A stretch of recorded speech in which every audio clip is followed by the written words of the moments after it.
Hey everybody, we're back again. We got Riley back again, which is great. Ethan's here, and Jason and I, as usual. So, yeah, Jason. Hey. Yeah. So we talked last time for 3+ hours and argued about natural law and a bunch of other stuff. But I think me and Daniel last time kind of went through our religious background. Well, I said it, and Daniel was like, "Yeah, I'm exactly the same." Ditto. As you. And so. I guess this time, Riley, I assume that you weren't always... I know you were, I guess, ethnically Jewish, but you didn't always observe it. Yeah. So what happened to make you decide that you wanted to start observing it? So bottom line is I've always kind of had an inclination towards seeking spiritual, philosophical truths. It's always been very interesting to me, and I've never really been so fascinated or captivated by just how Americans live day-to-day lives, regularly. So once I got into college, and I didn't want to go to college to start with. Once I started going to college in my third year, things were not improving, and I had already wound up. I'd gone to, it's called Self-Realization Fellowship, which is like the outgrowth organization of this book called The Autobiography of a Yogi by Paramahansa Yogananda. Eastern thought. Yeah. He was the one who had introduced transcendental meditation to the Western culture back in, I think, the 30s or 40s. So that was a book I stumbled upon my freshman year, and I'd kind of started developing into yoga and meditation and different areas of Eastern thought. And then that was really weird. It was a crazy experience. Really, I ended up. We have these signs that kind of lead us it's a bread trail. You start with one thing and it goes to the next thing, next thing, next thing. Mm-hmm. But what had happened is my freshman year, I had seen a video from Steve Jobs' commencement speech on YouTube. And I watched it, and I was reading the comments while I was listening. And one of the top comments was saying how you have to get this book. This is the book that Steve Jobs gave out to everyone who attended his funeral. And so I looked into it, typed it in, and it was true. He had given and wrapped up, gift wrapping everyone who came to his funeral. They all got this book. So then I looked at the book, started reading it. Really, really fascinating about this person transcending and doing all sorts of overcoming the physicality and metaphysics and this and that, and tying into science. And so it really grabbed me. Mm-hmm. And as soon as I got done reading it, I look up Self-Realization Fellowship, and there's 1.2 miles from my house, or where I was living at the time, the dorms. And so I thought, I was oh, this is a sign, And so I went to that, and it's a dark room in a little Presbyterian church with 6 people, 6 chairs. There was a couple extra chairs, for more people to come, but they had candles lit. And then up at front, they had all these different yogis from the past, but also you had Mother Mary and Jesus and all these different spiritual figures, all their portraits up at the front with flowers and candles and very seance-y vibe with very dimly lit. And it would I went twice, and when I went, I sat down, and they would start with just I think it was a 30-minute meditation in the dark. Everyone's sitting there. So I would do that, and then it would do they do group chants. So the guy at the front who was running the whole thing had this accordion piano thing. I don't know what it's called, but an accordion? No, but they play the piano while it's a squeeze box. Yeah, something like that. Yeah, that sounds about right. So guys playing the squeeze box, and we're chanting things. I remember one chant. It was "I'm the bubble, make me the sea. I'm the bubble, make me the sea." So the whole thing was this trying to transcend, become part of the oneness of creation. So you joined a cult for a couple of weeks? I got Tommy to come with me once, actually. Really? Yeah. So who are you praying to make you the sea? So there wasn't exactly a prayer, but what was really interesting is they started reading from the New Testament. After that, we'd do another meditation. Then they'd read from the New Testament, but then it would have like the commentary of Paramahansa Yoganandi, who is basically saying that there's this spiritual oneness that's within all wisdoms coming together, and so then we'd teach about Believe it? There's something there. We're gonna find this place. No, I'm just- And so then he would actually talk about those spiritual truths, but from the withdrawn yogic perspective, it was very fascinating. But everyone there was like 60 years old, and I just didn't get too into it. But I remember for a while I was like, this is it, and I only went twice, maybe 3 times, but. And then after that, so it was kind of just a void. I got really, really into college. Getting into that, I was very involved with the fraternity, very involved on campus, orientation guide, frosh camp, all the little extracurriculars you could do. Doing well with my grades, but like I really, really hated college. Was not enjoying it at all, but kind of had this pressure like, all right, if I'm gonna do it, I'm gonna do it up, and just put everything I got into it and see what I can make of it. Wasn't really panning out, and so by my junior year, at the time I was the president of the fraternity. Spieth was in over here. Yeah, I think I was Were you still in there? recruitment at the time. So I was president of the fraternity, and I was in my room, and I stumbled across a video on YouTube called Birthright Israel. And I had heard about Birthright Israel at some point previously in my life. I don't know, I think I was talking to some Jewish girl who told me I was eligible to go to Israel for free because it came up that I was Jewish, or maybe I'd heard it somewhere at like summer camp when I was like 15. And so I saw the video and clicked on it, and it was this really, really well done videography of someone who had gone on this trip. And I'm seeing the comments, it's saying that it's this free trip to Israel, free 10-day trip, and I'm just thinking that's crazy, that can't be true. Sure. But I look into it, and it's legit. If either of your parents are Jewish, then you can go on this trip. So I called my mom, made sure that I was Jewish enough, because I didn't grow up with anything Jewish except, and this always gets a kick out of the Jewish community, besides the fact that my mom would make rugelach, which is like a classic Jewish cookie. She would make those for Santa Claus. So that was as Jewish as I really understood. And we would talk about it a little bit when those times came around, like Christmas, and we'd make rugelach, and maybe we'd say like, oh yeah, like Granny, she's Jewish, and you're Jewish because she's Jewish. I didn't know what that really meant, because we don't really have another parallel like that in, our space of like, oh, if you're Irish, I was thinking it's like, oh, if you're Irish, your parents are Irish, whatever. So I was like, okay, I'm 30% Irish, I'm 20% Russian, I'm this, I'm Jewish. I didn't realize that was like actually like really confusing, complex, whatever, didn't get it. And so found out I was eligible for this trip, signed up, and that night like had an interview set up to figure out whether I would go, and within 2 weeks I had a book trip to Israel. And after I went on Birthright, I extended, so I spent like 20 some odd days in Israel. The second half of the trip that I extended, I was at this like spiritual retreat center in northern Israel. That was very, very cool. I met a lot of really impactful people on my life, and I just started hearing things that like immediately resonated with me. It's like I recently heard that the word education comes from the Latin root adduc, and adduc means to draw out. So Okay. What is real true education, real true growth and learning? It's not that the teacher is giving you anything new. A real teacher is someone that is able to show you what you've already got, to uncover what you really know, and to help you tap into that and gain confidence in that.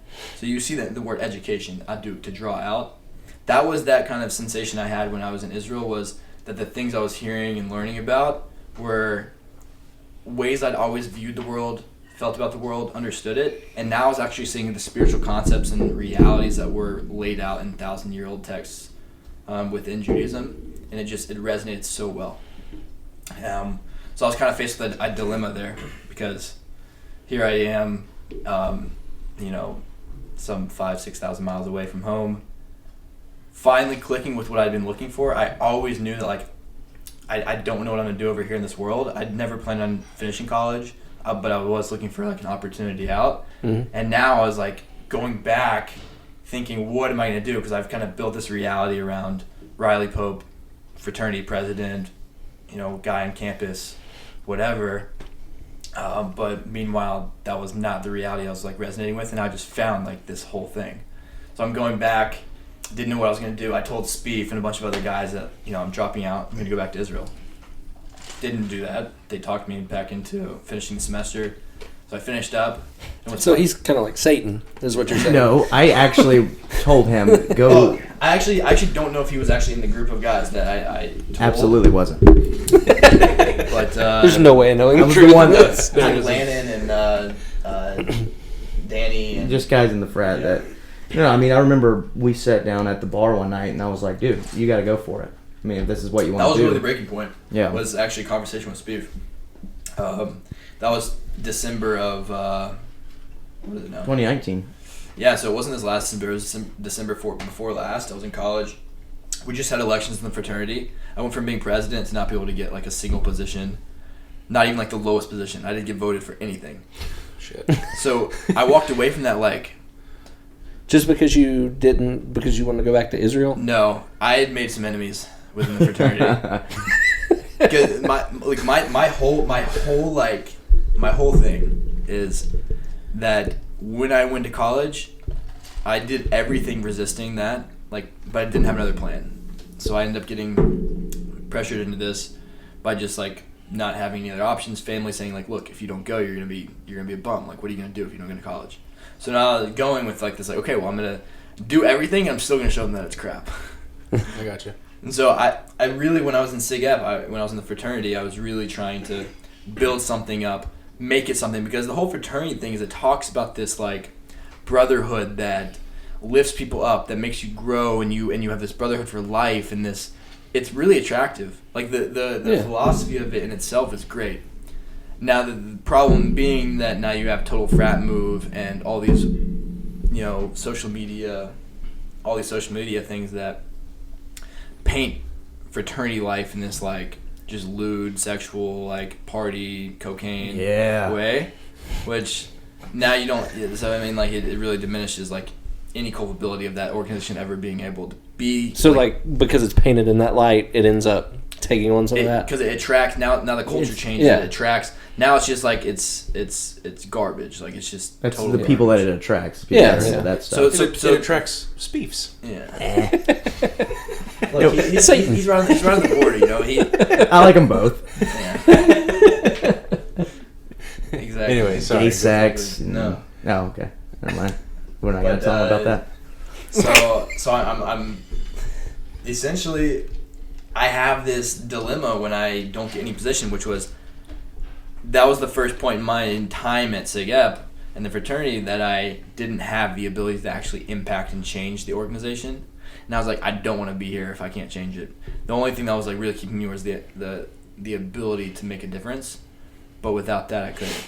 So I remember I walked away from that. Like, I wasn't upset. I was just like, that's the sign that, like, I got to step away from college. Like, I had fallen back into the pit of this mess, and now I feel like God is really sending me a message. Like, I wanted to go back to Israel, and I got sucked back in, and now he's cutting off my air supply of, like, what I'm trying to do here so that I will go back. So the next day I looked into an internship at the place that I had done my extension in Israel, up in northern Israel, in the spiritual retreat place. Mm-hmm. Basically being a guide for the people that would be coming like I did, and I would be working through Birthright. And so then I immediately look for a way to get to Israel as cheap as I can. So I find a program that will fund my flight costs to and back if I go to this 1-month program in Jerusalem at this place called Esha Torah Yeshiva, which is a religious learning for Jews full-time. Is that where you're at now? And that's where I'm at now. Okay. So And yeah. for people that like you that have that in their heritage, does Israel just let you come in and stay indefinitely while you study, like the state? For sure. So, well, it was a little bit different, I think, for this last year because the world had more pressing problems than people who were staying on over expired student visa. Yeah. But it, in general, it's not such an issue. You know, I'm staying at a prominent school. School being the only word I can really use to parallel, but staying in school and learning. So it'd be like if you were going to college in another country, like they're going to kick you out. But. Yeah. So I ended up getting to Israel with only planning to spend 1 month at this organization learning, and after about 3 weeks, COVID is changing the world. This is March of last year. COVID is striking the world, shutting everything down. When did you leave? You left I left March 3rd? March 3rd. Right. I left from New York March 3rd, and everything started shutting down. And so once Birthright got canceled, once these trips were no longer sending Jews to Israel, I didn't have a job opportunity anymore. But it worked out that where I was really, really enjoying the learning. I was really loving it, and they're willing to have me, pay for me for a place to stay, give me food, without expecting anything of me except to be dedicated in what I want to do and to be upfront and clear with what I'm trying to get out of this. And so now I've been there for the last 13 months. And just now I'm heading back, planning on spending at least another year there. That's kind of like the recap. Yeah. I didn't touch so much on how I grew up in my childhood, but with my dad is not Jewish. My parents were separated when I was pretty young, and so when I would stay with my dad, the whole go back and forth thing. When I'd stay with my dad, I'd go to a Baptist church, and if I wasn't going to a Baptist church, then we'd stay home and read. He'd read from the Torah. He'd actually read from the Old Testament and read the stories of. So we'd make sure to read the Bible. He was considered himself very Christian, very Southern man. Mm-hmm. And then my mom, much more like Northern. She was born in New York, grew up in Florida, ended up in this small town and married my dad. She raised us not really connected to religion, but we would go to church every now and then. We would go to Presbyterian church, which is on the other side of the spectrum. For Baptists, it's very, very different. So I'm experiencing this week to week. I'm going back and forth. Mm-hmm. Never really connected to the church much. Was never baptized, but later on in high school, I started going on my own merit. Started going to Sunday school and or youth group. I'd go to youth group and went on a couple of youth group trips. But in general, they never had answers to any of my questions. And when the answers were just things just have faith, or there's some questions we just can't answer and things like that. I thought they were really logical questions. They weren't it's not like we're trying to ask what's the identity of God. That's that's what we're getting into the territory of okay, what are we actually talking about? But asking questions based on the validity of the religion, based on things that should be factual, things that we should know, they couldn't answer them. I think I just got very turned off, and a lot of the attitudes of the people were not ones of actual holiness, of uplifting and kindness, and I had a lot of just bad experiences, mixed with just neutral experiences. It wasn't anything impressive to me, and so that's when I got into started getting into Eastern thought philosophy, started college going to philosophy and the whole rabbit hole with the The problem with Christianity where we are is most people don't actually believe it. It's just a cultural thing. So you get people that are really turned off or bitter towards it because it's just everyone here is a Christian. Yeah. That's been quote unquote. But it's been a weird thing for me coming out of it because besides Daniel, our other friend Daniel St. Clair, and a friend of mine that lives in Missouri, I don't know that, and I guess, a couple people like you and Aladdin, I don't know anyone that's not a Christian. Yeah, or doesn't claim to be one. Right? Yeah, and then or at least hasn't grown up in the church. Even in Southern, we live in a Christian world. Mm-hmm. Even our language, when we say things like pray, when we say God, when we say, all these words that we're speaking a Christian language that just our culture is steeped in it. Yeah. So in the West, it's how we think, really. That's why the West Yeah. is the best. Like founded on the Judeo-Christian values. So I mean, like I was telling Daniel, it's weird. Like last time when we talked about the thief on the cross, like that, like I hardly ever meet anyone that doesn't know what that is because everybody's just so steeped in it, and that I guess that's more of a popular story or whatever. But yeah, so I mean, I was talking to my wife about it because she had a way more negative experience with Christianity than I did because her parents just beat the shit out of her with it. Like I try to tell, I'm like, it's not, the average person you meet, they're not thinking of it like that. They're not. There are some that are really dedicated. They believe it. Most of them don't. They're just following it because of the culture. And then you got shitty people that just use it to control people. See, I really do have a lot of respect for the people who take it seriously and try to garnish values from it and build their life around it. I think that creates, in general, a really beautiful person.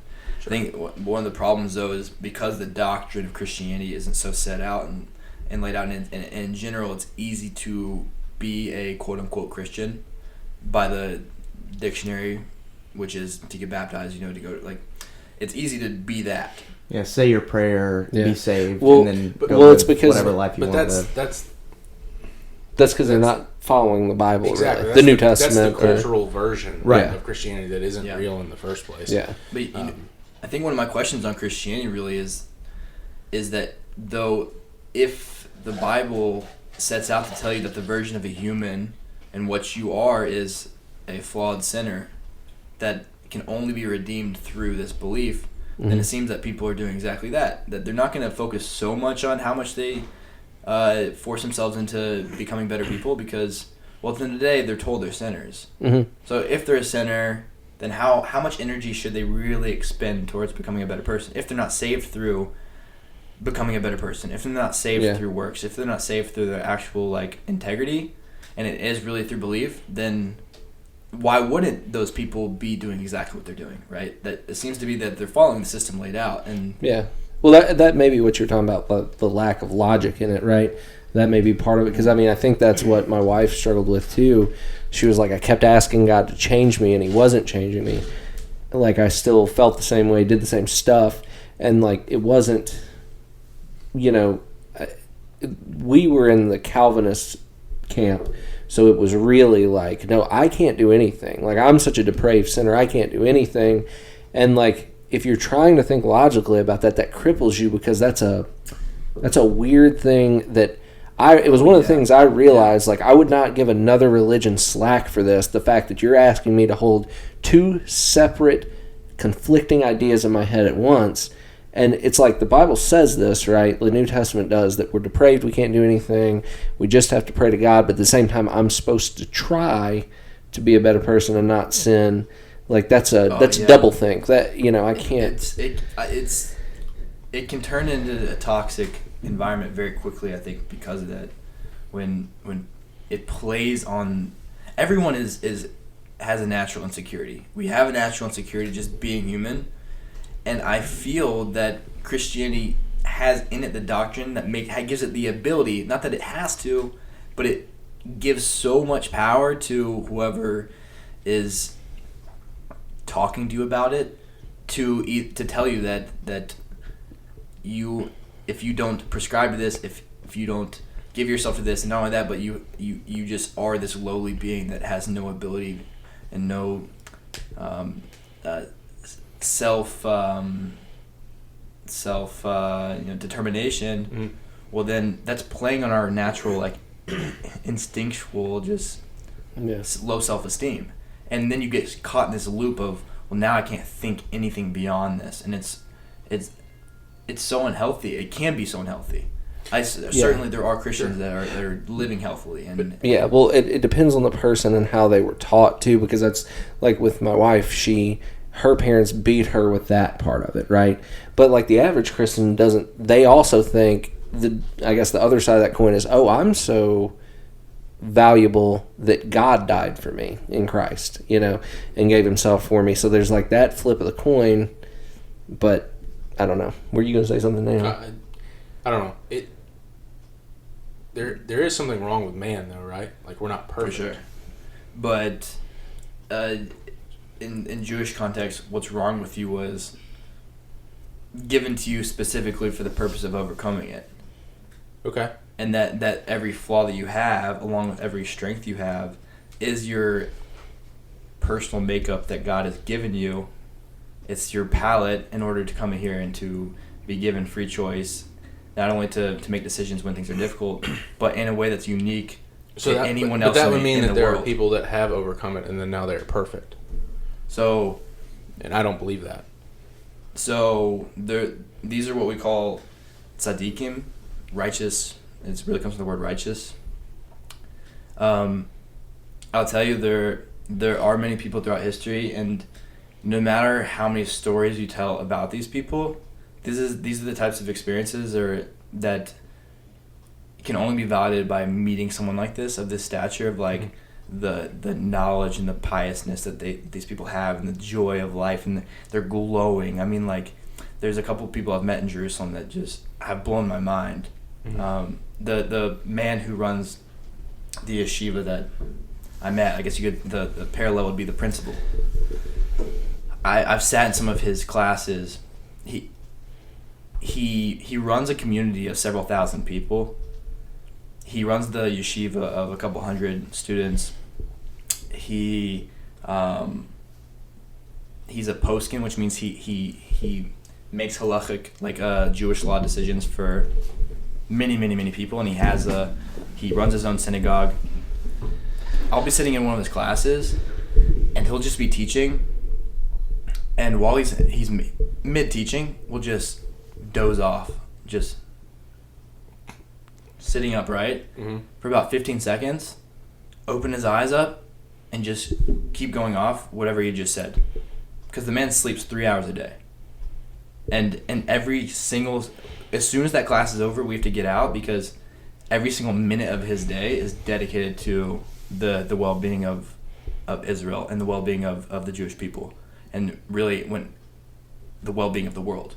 Behind his desk is a map of the world with, in every single place in the world, a number on it. And so there was a meeting one day with all the rabbis in the yeshiva that came in. They sat down. They had a meeting with the head of the yeshiva, and they're sitting there and they're talking, and the meeting's about over, and one of the rabbis says, Rosh Yeshiva, head of the yeshiva, I have to ask you, what's up with the map? They just put it up, and without a blink, he just says, it's a war map.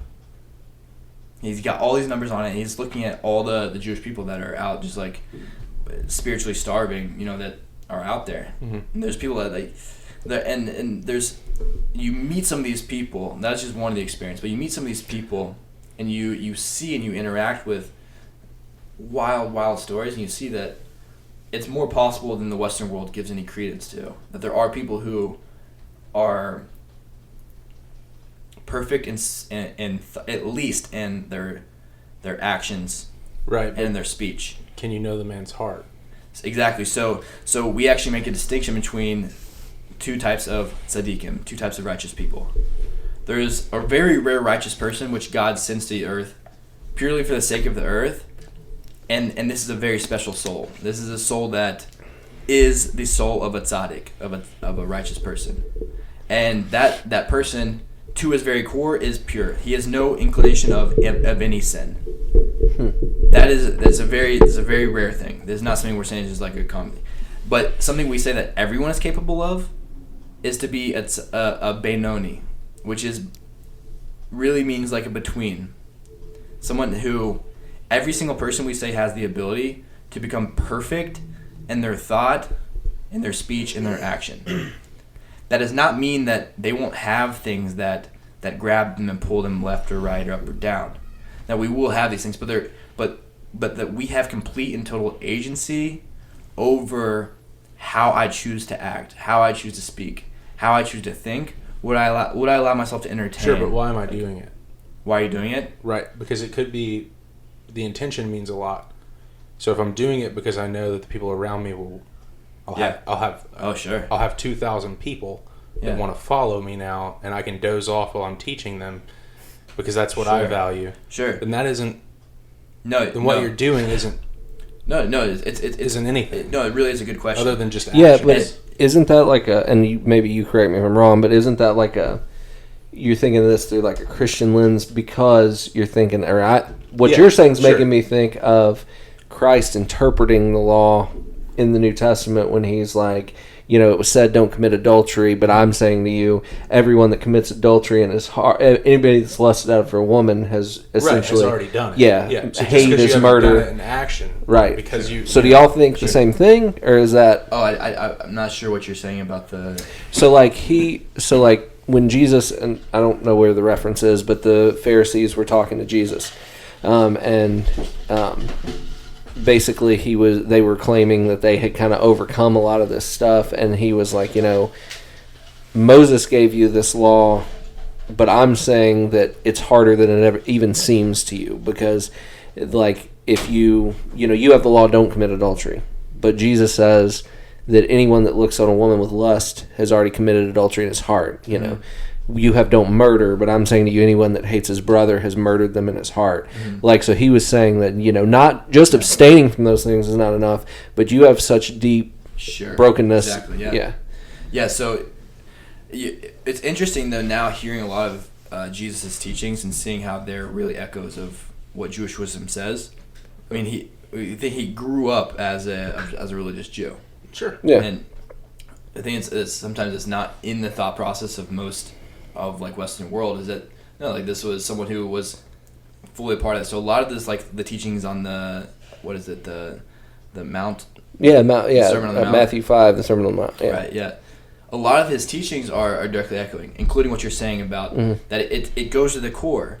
And so what I'm saying here is that it might be that you actually spend your entire life struggling, but that outwardly you can manifest perfect thought, perfect speech, and perfect action. We call these are the garments of our physical body. And that we're a soul. We're a soul that's given a physical body in this world with challenges, so that we can overcome those challenges and have a position where we can actually, or to have a system in which God can give both reward and punishment. Yeah. Because you can't receive a reward, or you can only receive a reward to the extent that you were challenged, right? And then we said that's actually part of why Adam sinned, was that if he had just not sinned in the garden, then the world would have reached its completion, and that would have been Zeo. That's it. It's done. Yeah. But his choice to want to be like God was really there was part of him that wanted to be faced with the challenge of overcoming. Too much order, and we create chaos. Right. Yeah. So essentially, in Jewish theology, each person is a soul that is in this body, in this world, with a specific makeup of flaws, and also a specific makeup of strengths. Some of us are naturally lazy. Some of us have no issue that as soon as their alarm comes off, they just get up.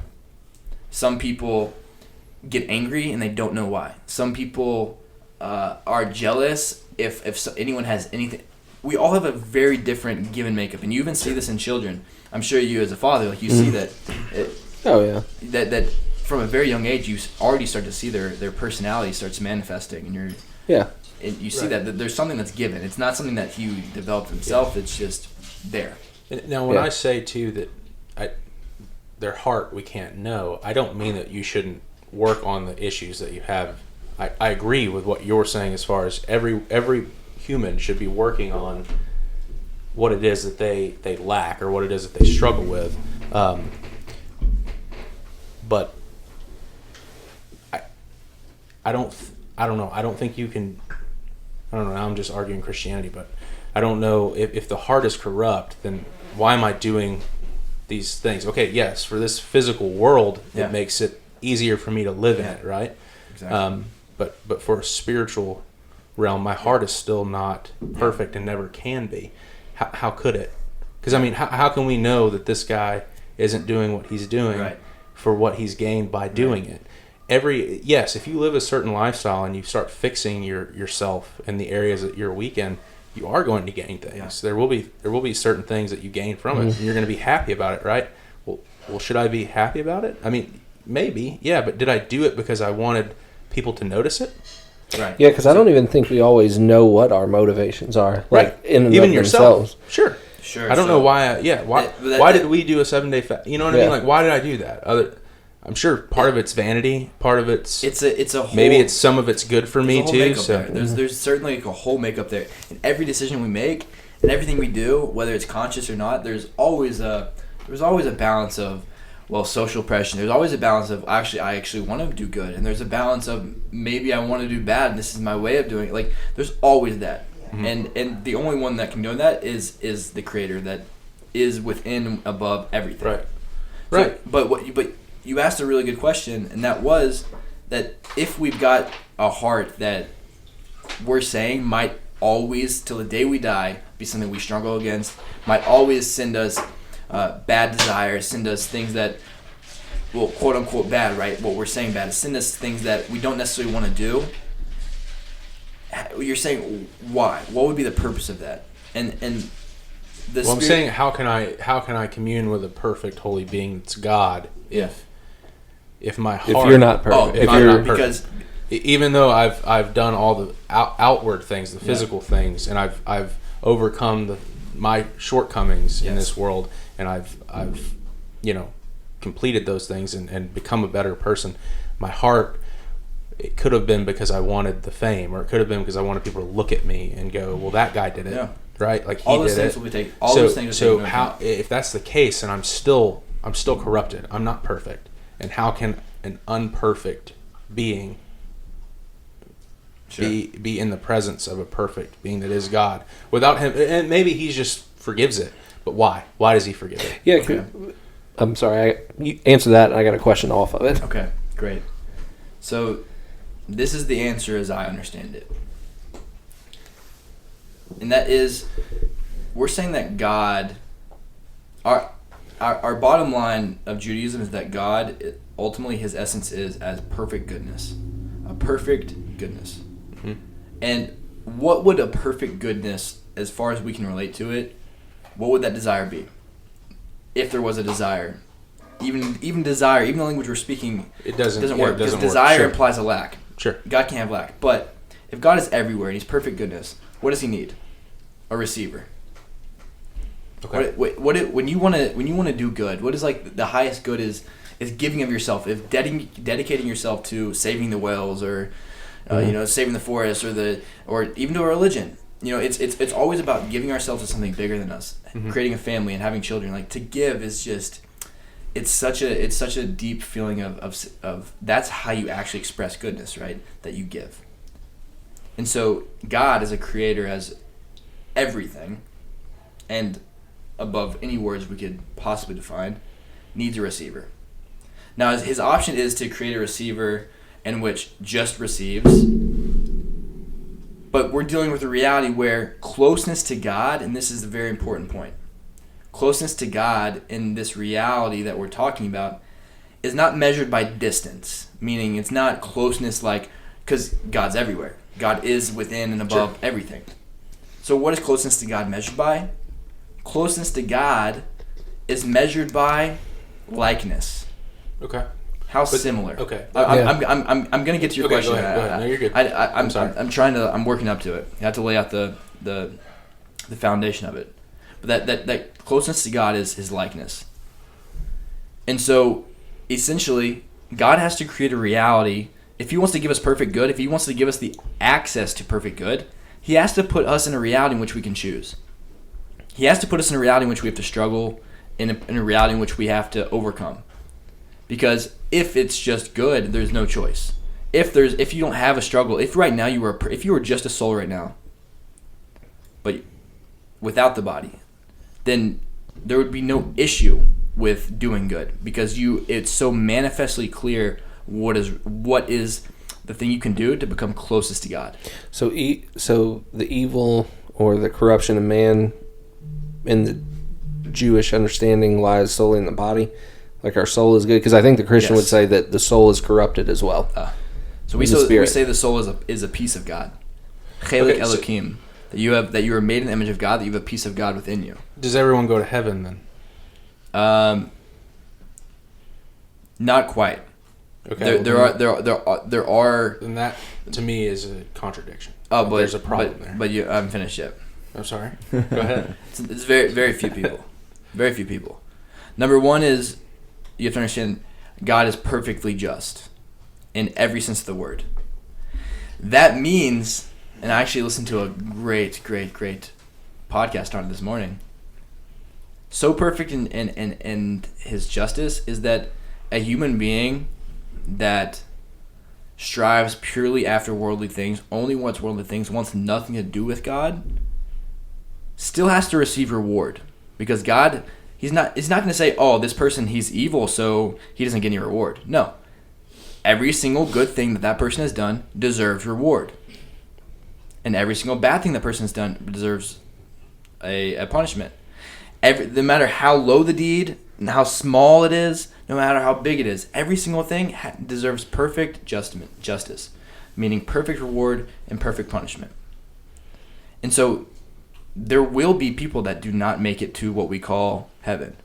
Because, and here's the point, that if there's a person who is so identified with this world, so wants this world, has faced the decision that he could overcome, he has faced things, and he says, I want this world.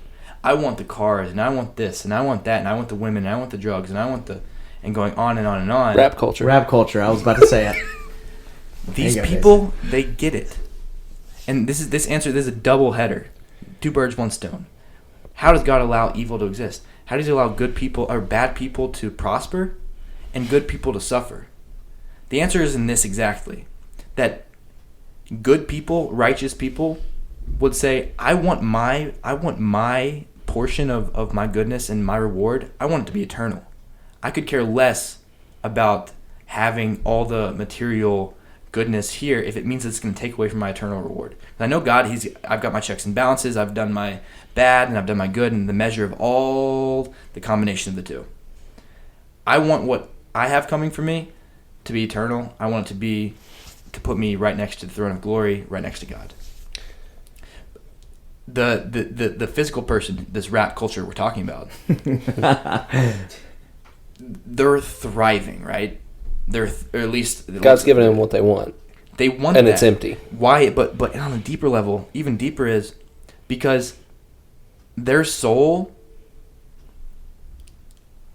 would not enjoy eternal merit of sitting next to God, being in God's presence, because that's not something they relate to, not something they enjoy.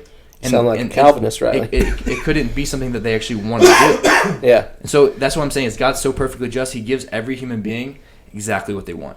Yeah. But didn't you say the soul was something that was apart and it wasn't corrupted? Yeah, it's not. Well, if it's not corrupted, then the soul, once we leave this reality of we have bodies, right, and we're in a spiritual reality of something after death, then why would that soul not want God? Right. Regardless of what it did in this reality. This means this is over, gone. It was it was a moment. Right. It didn't mean anything. Right. It was here and gone. So from your standpoint, why would that soul be any different than someone who has the 2,000 followers and does exactly what he's supposed to do every day? So the answer would be that, and it's not going to be a complete answer because it's a very good question, that no soul is entering this world condemned, meaning they're just damned. They don't have an opportunity. That everyone has decisions that they make, mm-hmm. and that there is a certain point in which decisions that we've made can send us into an abyss. So it can corrupt the soul. I don't know if it's that. It's I don't even know if I'd call it corrupt the soul, but that they almost lose their soul. That they become that we're a soul and we're an animal. We have this combo going on inside of us. Within every decision, there's this mixture of the two of them that we can always choose the higher reality. We can choose the lower. We can turn, sex, food, money. We can do really great things with all these things. Beautiful, amazing, high, elevated, or we can make them rap culture. I love it. That should be the new name of our podcast. Rap culture. Like that is the essence of Judaism, is your body and your soul.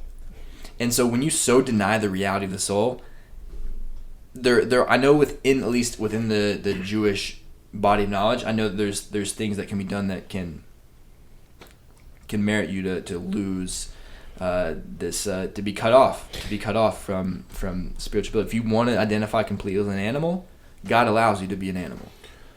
Like Nebuchadnezzar? I don't know much about him. I know he's not a good guy.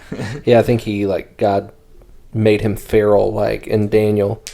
He made him feral like an animal. One of the examples is Pharaoh.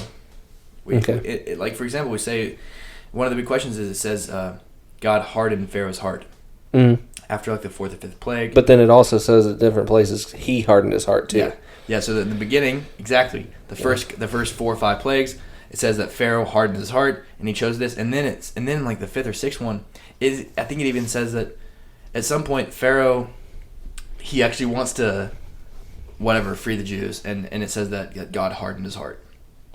That there was a point in which Pharaoh had almost relinquished his ability for even complete and total free will. And that we're moving into a territory where like this is not like on just a regular human basis of like what's within our ability. There are within in society, like there are in history, there are specific cases of things that there's different things, but yeah. What's crazy to me listening to you talk about this stuff is the Christians that I would say take it more seriously and tend in the more Calvinistic way, because I mean the New Testament teaches that you can't get around that, but they take also all of the Old Testament very seriously too. They don't think Leviticus is any less important than Romans or John. Like they think that it's all just as important, and it's crazy how much overlap like I hear from you as I do from the Reformed Christian, even to the point, like you remember last time we were talking, you were like, I always hear from Christians like, God, glory, like why would God need your glory?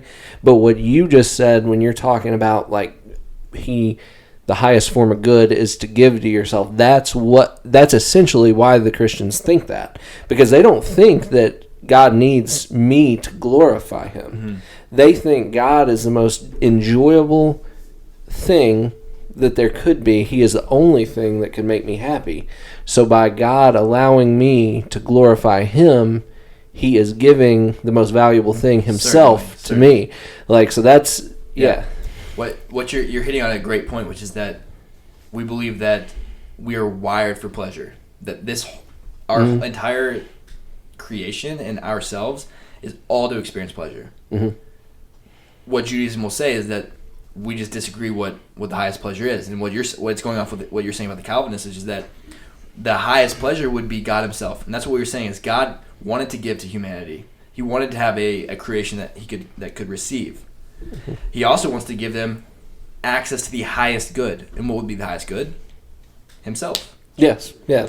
So our ability to receive that is in becoming like him, like we were saying. Yeah. What is distance with God? It's in being like him. Yeah. So it says you're made in the image of God. It also says, kadoshim to you, that you will be holy. You're a holy people. That to separate to be like God.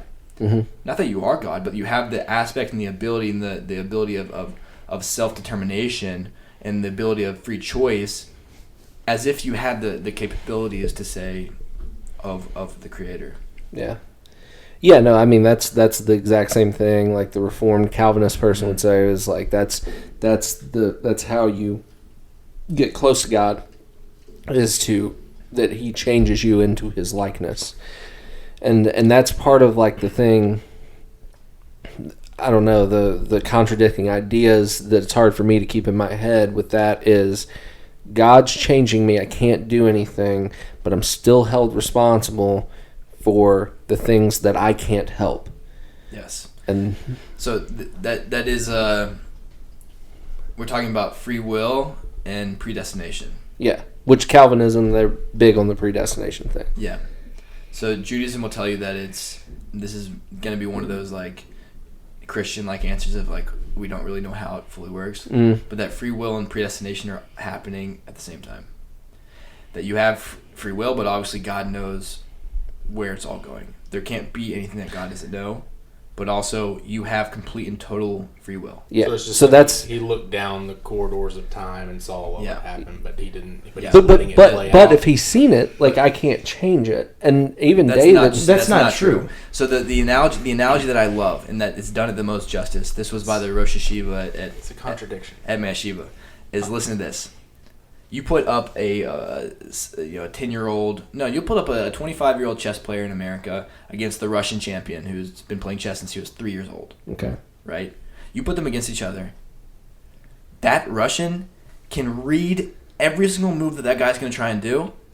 That Russian can, every time he makes a move, he knows exactly what's going to make the other person do.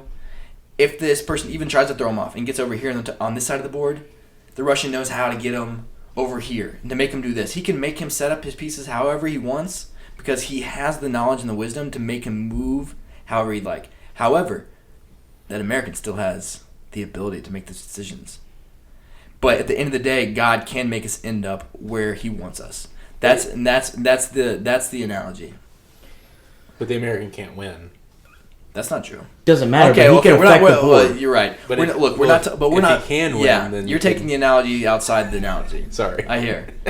Let me give another one. Yeah. So and this is, that's fine. Now this is the analogy that I heard, and it's not. I'm not going to give as good of a description as his because it's been forever since I heard it. But it's basically like, so me and Riley were talking about on the way here. God's outside of time, right? And we look at time as a linear thing. I myself look at it as a circle, and I think that if God is outside of time, that's how He looks at it too. He's past, present, and future all at once. So you're saying you're on God's level as far as what no, yeah, that's what I'm saying. No, I'm saying I am God. No, but you know what I'm saying? Like it, I don't think that it's a linear plane in God's view. Where there's not a sure. Okay, so the analogy I heard was look at it in the sense of, say we pull up a YouTube video, right? And say we are God in this analogy, and the YouTube video is us, right? Say I pull up the Jake Paul Ben Askren fight that just happened. I know how it starts, I know how it ends, but in the video that we're watching that was recorded, we can skip to the beginning of it or to the end of it, but they were making those decisions in the video, right? So like I said, it's not. But the video can't change. Right, but we weren't affecting it. We were only watching it and observing it. We can skip to the beginning or the end of it. But then you're just saying then God's not sovereign. He just knows what's going to happen. Yeah, exactly. You can't come back and watch it another time. Right. Why can't you observe and not affect? Like you can. But that's not. Then He's not sovereign. He's just watching. Mm-hmm. He's just someone who can observe. He just saw the tape. And even from that position, it's not... I mean, He's just outside of time. He just knows what's... He's all-knowing. Omniscient. But He's not all-powerful. He's not controlling it. He's not putting anything in place. He's just sitting back watching. Well, if you believe that, then you believe in free will, right? But I don't know if that... He's not throwing the punches and controlling how the outcome is. So I'm thinking, like, when you were talking, it made me think of Psalm 139, where it says, "O Lord, you have searched me and know me. You know when I sit down and when I rise up, you discern my thoughts from afar. You search out my path and my lying down and are acquainted with all my ways. Even before words on my tongue, behold, O Lord, you know it altogether. You hem me in behind and before and lay your hand upon me. Such knowledge is too wonderful for me. It is high, I cannot attain it." And but that if God knows that before I do it, I don't see how I'm free to do anything else. What I just said was, I know that Jake Paul is going to knock out Ben Askren, but Jake Paul doesn't know he is. That's literally what you. So God's not sovereign, then He's just watching. Well, what you just read to me is exactly He knows what's going to happen, but is He say that we are that in that sense, and we have a YouTube video up? We know what's going to happen, but we didn't make Jake Paul knock him out. We didn't. Yeah, but like he says in here, you hem me in behind and before me. So I think about my kid, Judah, like he's not free to drive my truck because I'm not going to let him drive my truck because I'm going to hem him in. Does he really have free will? Are you God? Well, in this analogy. Obviously, there's limits to what decisions we can make. Yeah. That is not... There's these limits. That doesn't mean that we aren't free free to choose with what we have limited to us. We don't necessarily choose what opportunities we have laying in front of us. We don't choose, our family. We don't choose our financial situations. We don't, these things are some. There's obviously a scale, but a mixture of things that are just given to us and things that maybe we put work into. But that it's all it's. You're only free to a degree then? Why? Someone who only has 2 choices is still free. Even though he only has 2 choices to choose them. If I lay a $5 bill in front of you... No. Why are you shaking your head? No.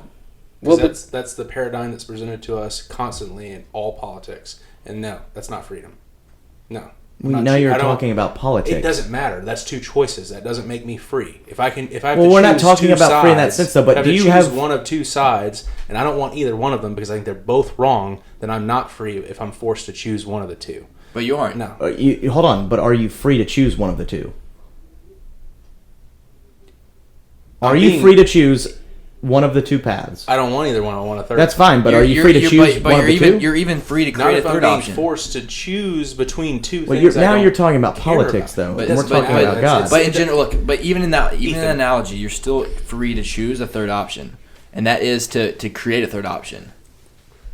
Right? Yeah, but that's not what you started with. So, okay, but we can. But if we want a side rail on like the analogies, we can go anywhere with them, right? Like if that you can create a third option, even in this game. Like that's what I was saying about the chess players, that we have certain pieces lying in front of us. When I start a chess game, there's limited options. That does not mean I don't have free will to move. Well, that's inside of the rules of the game. There's rules to reality. Sure. That doesn't mean we're not free, right? And if it doesn't, then what? If you can't break outside of the rules, I think that was like Buddha's thing, right? Like, and he may have been wrong on what he thought the rules were, but it was the reincarnation thing, right? So you die, you come back as something else. It's the karma thing, right? And it's a cycle, and that's the rules of this reality. You can't break out of it. His whole goal was to break out of the game. But doesn't natural law and what you believe in so heavily believe in, there are rules to this game? Sure, there are rules in this reality, sure. What you subscribe to is literally that there are rules to this game, and you cannot get outside of them. That you say that all the time. So why even try to argue? Well, I don't think he was saying that. I don't think he was arguing whether he thought free will was a thing. I think we were trying to understand in the concept of what Judaism ascribes to. Because I don't know what Daniel thinks about free will in general. Sure. I think there are rules, but that doesn't mean that we're free. That doesn't mean we're free to choose. So that what means is freedom? There's some sort of... That means yeah, so what is freedom? Maybe there are freedoms inside of the game. Of course. But So if there are rules, if there are rules to whatever you're inside of, then you can't... There's certain things I cannot do, so I'm not 100% ultimate freedom free. Would be to have the ability Ultimate to do is anything God. at any time. Exactly. He's the only okay. one. Okay. So We there aren't. has to be some sort... We'll say that there's grades of freedom then. Obviously, a slave has less freedom than someone who's not a slave. They have no freedom. They still have freedom to decide how they think. They have a freedom to decide how they choose to react to what is going to happen to them. That's what Viktor Frankl writes the mind, totally. That's the whole essence of Man's Search for Meaning. I think you can. Yeah. Have you read that? But that doesn't mean just because you're you got to read that one. He will. He's got What is it? Yeah, I've got books coming up. Yeah. I have books on... Man's Search for Meaning. divert this Man's into Search for something Meaning? else. No. Get It's back to. within. But the whole thing being that Man's Search for Meaning, he's speaking from Auschwitz. He spent 6 months in Auschwitz, and his whole thing that kept him alive was him preparing to write the psychoanalysis of prisoners in the camp and saying that what led to people dying in the concentration camps was the very fact of them finding that there was nothing left to live for. The people who found a way to inject meaning into their lives, for him it was his manuscripts on this. He was a psychoanalyst before he went into the concentration camps, and now he had this rare opportunity that he was someone who was going through the lowest dregs of human history, with the lowest manifestation of man's evil that we've ever seen, as a psychoanalyst on the other side of it. And so he's writing this whole time thinking, this is like my purpose. And so even him as a slave of the worst kind can't actually, you always have the free will of like, how am I gonna? Yeah, I mean, I guess you can always think. Yeah. Unless they. But we would definitely call that a lower level of free will than say what we're doing right now, sitting here making a podcast for. Sure. Yeah. For a dozen people. Yeah. Enjoying our whiskey coke, you know. That's right. Like we have more freedom. Sure. But there's still rules to the game, so there's some sort of. But that doesn't mean predestined to what we can and cannot do. I mean, it's not unlimited, right? It's not. It's not just open gate. Like I can't just zap into a reality that we have no concept of, because that's obviously because you're not God. Yeah, that's not a yeah. See, you're answering your own question in my eyes. Maybe because you're not God, you have limitations to your freedoms, but that doesn't mean you don't have any. It's like if. But it also picture a chessboard. I like his analogy. So what I'm saying is there isn't just total free will either. That's what I'm saying. There isn't. You don't have within the rules of the game. We have total free will, and we are in a game, and you agree to that when you subscribe to it. When a football player plays football, but he's not thinking I'm going to bring rules of the game. He's not thinking like I'm going to bring a basketball onto the football field. We're digressing. I don't mean to. I don't think we are. I think that you're. I think he has a different view of God's sovereignty than Calvinism would preach. No, I think he has a different. Riley has a different view of God's sovereignty. I think it's more like that David thing I read. Yeah. Whereas the Christian would interpret that in light of Ephesians 2 or Romans 9. It's a much more hardline stance on, right, predestination. Right. Yep. Yeah. That's what's always fascinating is the reinterpretation of Jewish scripts into a Christian understanding. Well, it's subservient to it because Christ came to, in the Christian understanding. But there was still a reality to what they were doing even before that, right? You'd think it would even be looked at that way. What do you mean? How do you mean? So, if King David lived in a Jewish world, then you would want to know what the Jewish version of free will is when you're trying to interpret his whole psalm about... But Christ was Jewish. Yeah. So it was still coming from. Well, it's a but the entire New Testament was written in Greek. Christ didn't know Greek. He spoke Aramaic and Hebrew. Yeah. Well, he didn't write it, but because they have the idea of progressive revelation. So they would say the Jews were understood in as far as they could understand with what was given to them, but God was orchestrating this whole thing so that people like Joseph or Noah were like types and figures of Christ. And I think that is where our understanding of what God's sovereignty is, because so they're going to say that Joseph was just a picture of what was coming with Christ, his whole story.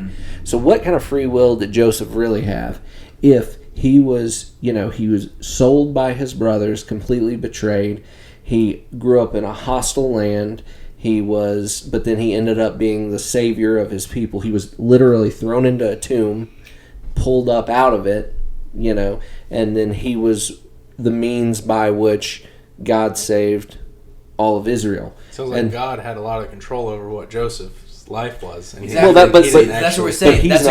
That's a great example. Is that Joseph during that whole thing he had free will decisions, but it was clear that there was and Joseph even says, what does Joseph say when all the brothers arrive to him in Egypt? And Joseph has the best opportunity in all of human history to say what? Yeah. I told you so. His brothers come in, right? They arrive, and what did he tell them several years before? That they're going to bow to him, and now they've just bowed to him. Sure. He has the best opportunity to say, I told you so. What man meant for evil, God meant for good. But at the end, when he reveals himself to his brothers and they're begging him for forgiveness, he says, along the lines of, in a rough translation, he says that this was not you. I know that this was also that I could provide food for you and for all of the world. If I had not been put in position, it was cool. So there are certain things that we're saying is like God manipulates, but He can get us to move into certain places. It didn't mean that you didn't choose. So what would have happened if you still chose? You chose. Did you? So was it a gamble then on God's part that what if Joseph hadn't have chose? Like, and he had like been vengeful and said, screw you guys, like were the, obviously the line which Judaism comes from, would that have been? Then I think God's will would come about through a different way, some other means. Okay, that God's will still is manifesting in the world. See that, but that He lays out the pathwork for us to be a part of the plan and to make the choices. But if He lays the pathwork out, then I don't have a choice. I'm just a part of His plan. But you're not giving me a reason why. You can keep because if let's say I have the free will to choose differently. Well then. Now God has to find someone. He'll find someone else. If God wants someone to die. But He wouldn't. If He's so perfect and mighty, He wouldn't have chose me because He would have been wasting His time. Why would He waste His time? He's not to he's give not you the weak. Opportunity. What do you mean? Now you have the reward of having chosen otherwise. I don't know, man. I don't think it's a choice. I think it's a path that's laid before you that you have to follow because there is no other choice. You think he had a choice to get betrayed by his brothers and thrown in a tomb? If in that moment he could have chose that not to happen, I bet he would have said, "I don't want this to happen." Look, you ever read one of those books where you get to the end of the chapter and it's like choose your own adventure. Yeah, you end up at the same end of the book, but you went your own damn way. Give them that. Well, I mean, there's different endings to it. Yeah, yeah. There's not always the same ending. You still end up at the back cover of the page. And right, there were very limited. There was the limited probably number. Let's say 64 different ways you. If that was the case, God wouldn't want different endings. There's an end goal. Yeah. Okay. So look, there's an ending that He wants. Yes, and that will happen. But I'm saying you can choose to be a part of it in any which way you want. The events of history don't change the fact that you've had your own free choice.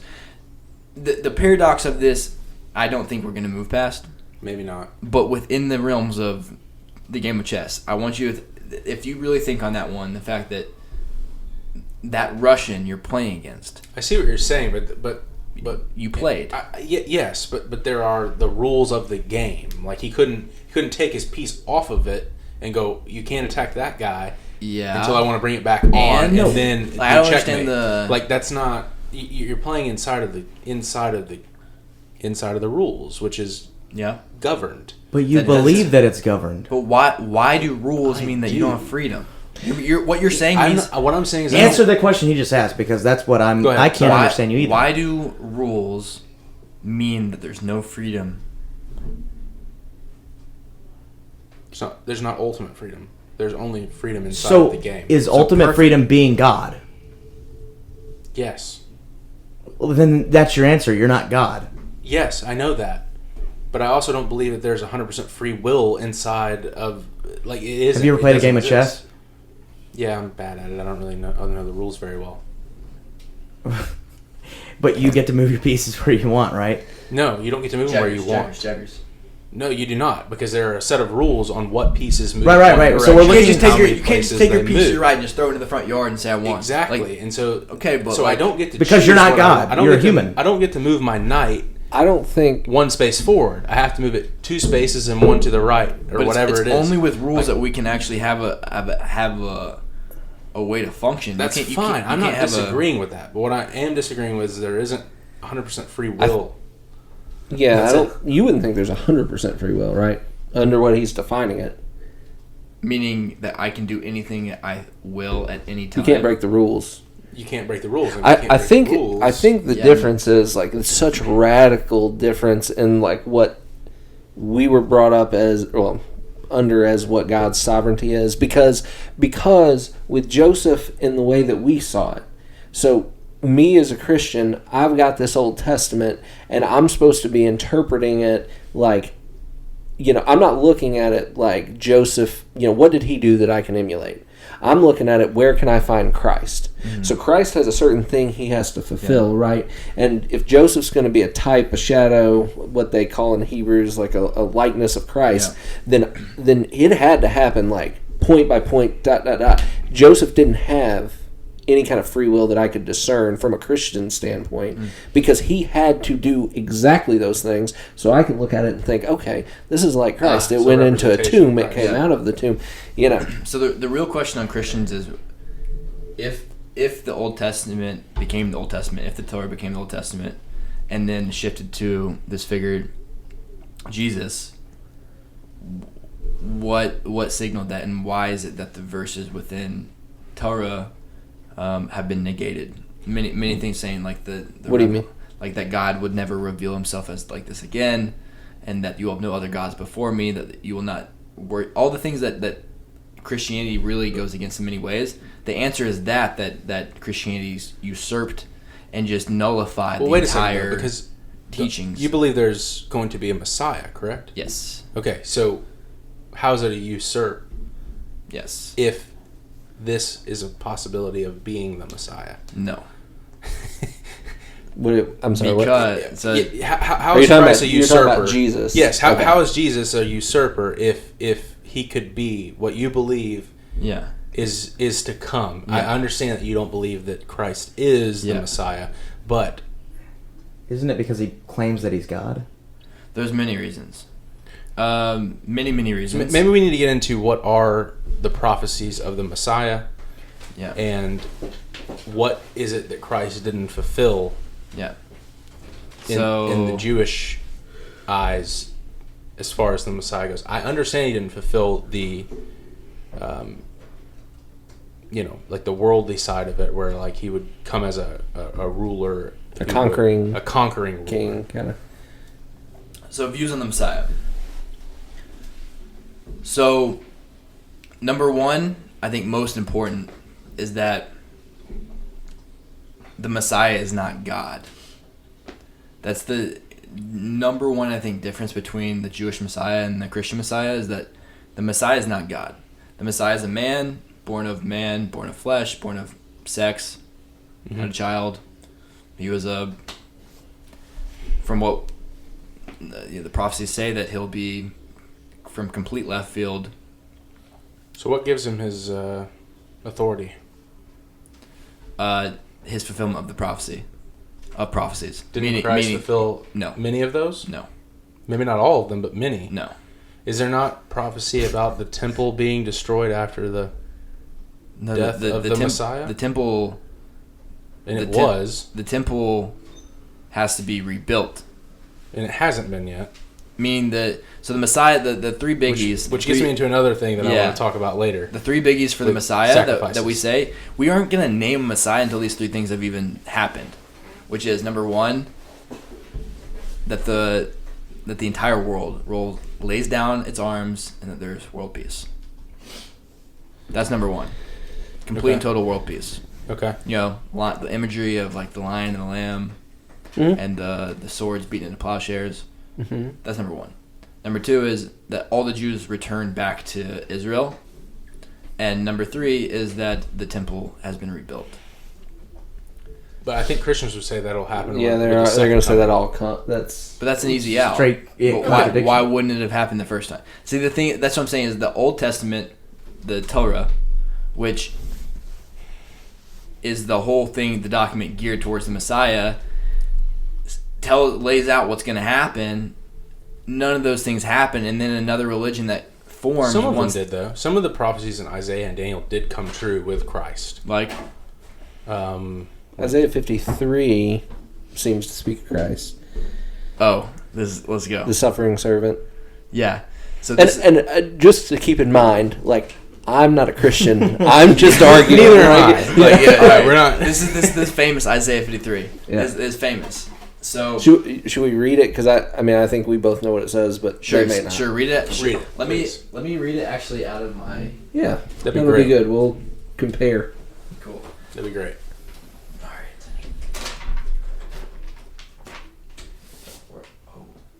I don't think the prophets are actually in here. I don't think I have it. Is there somewhere you could look it up on your phone? I don't search out here. Oh. I can give you the Wi-Fi, or you can look it up on mine. Sure, I'll try that. But you look it up on yours. Well, I think it's going to be in Hebrew. I can't read that. Is it not? Is what you're reading? Can you read Hebrew? Mm-hmm. That's awesome. I probably don't know what it's saying. Well, you know. But I can read it. That's great.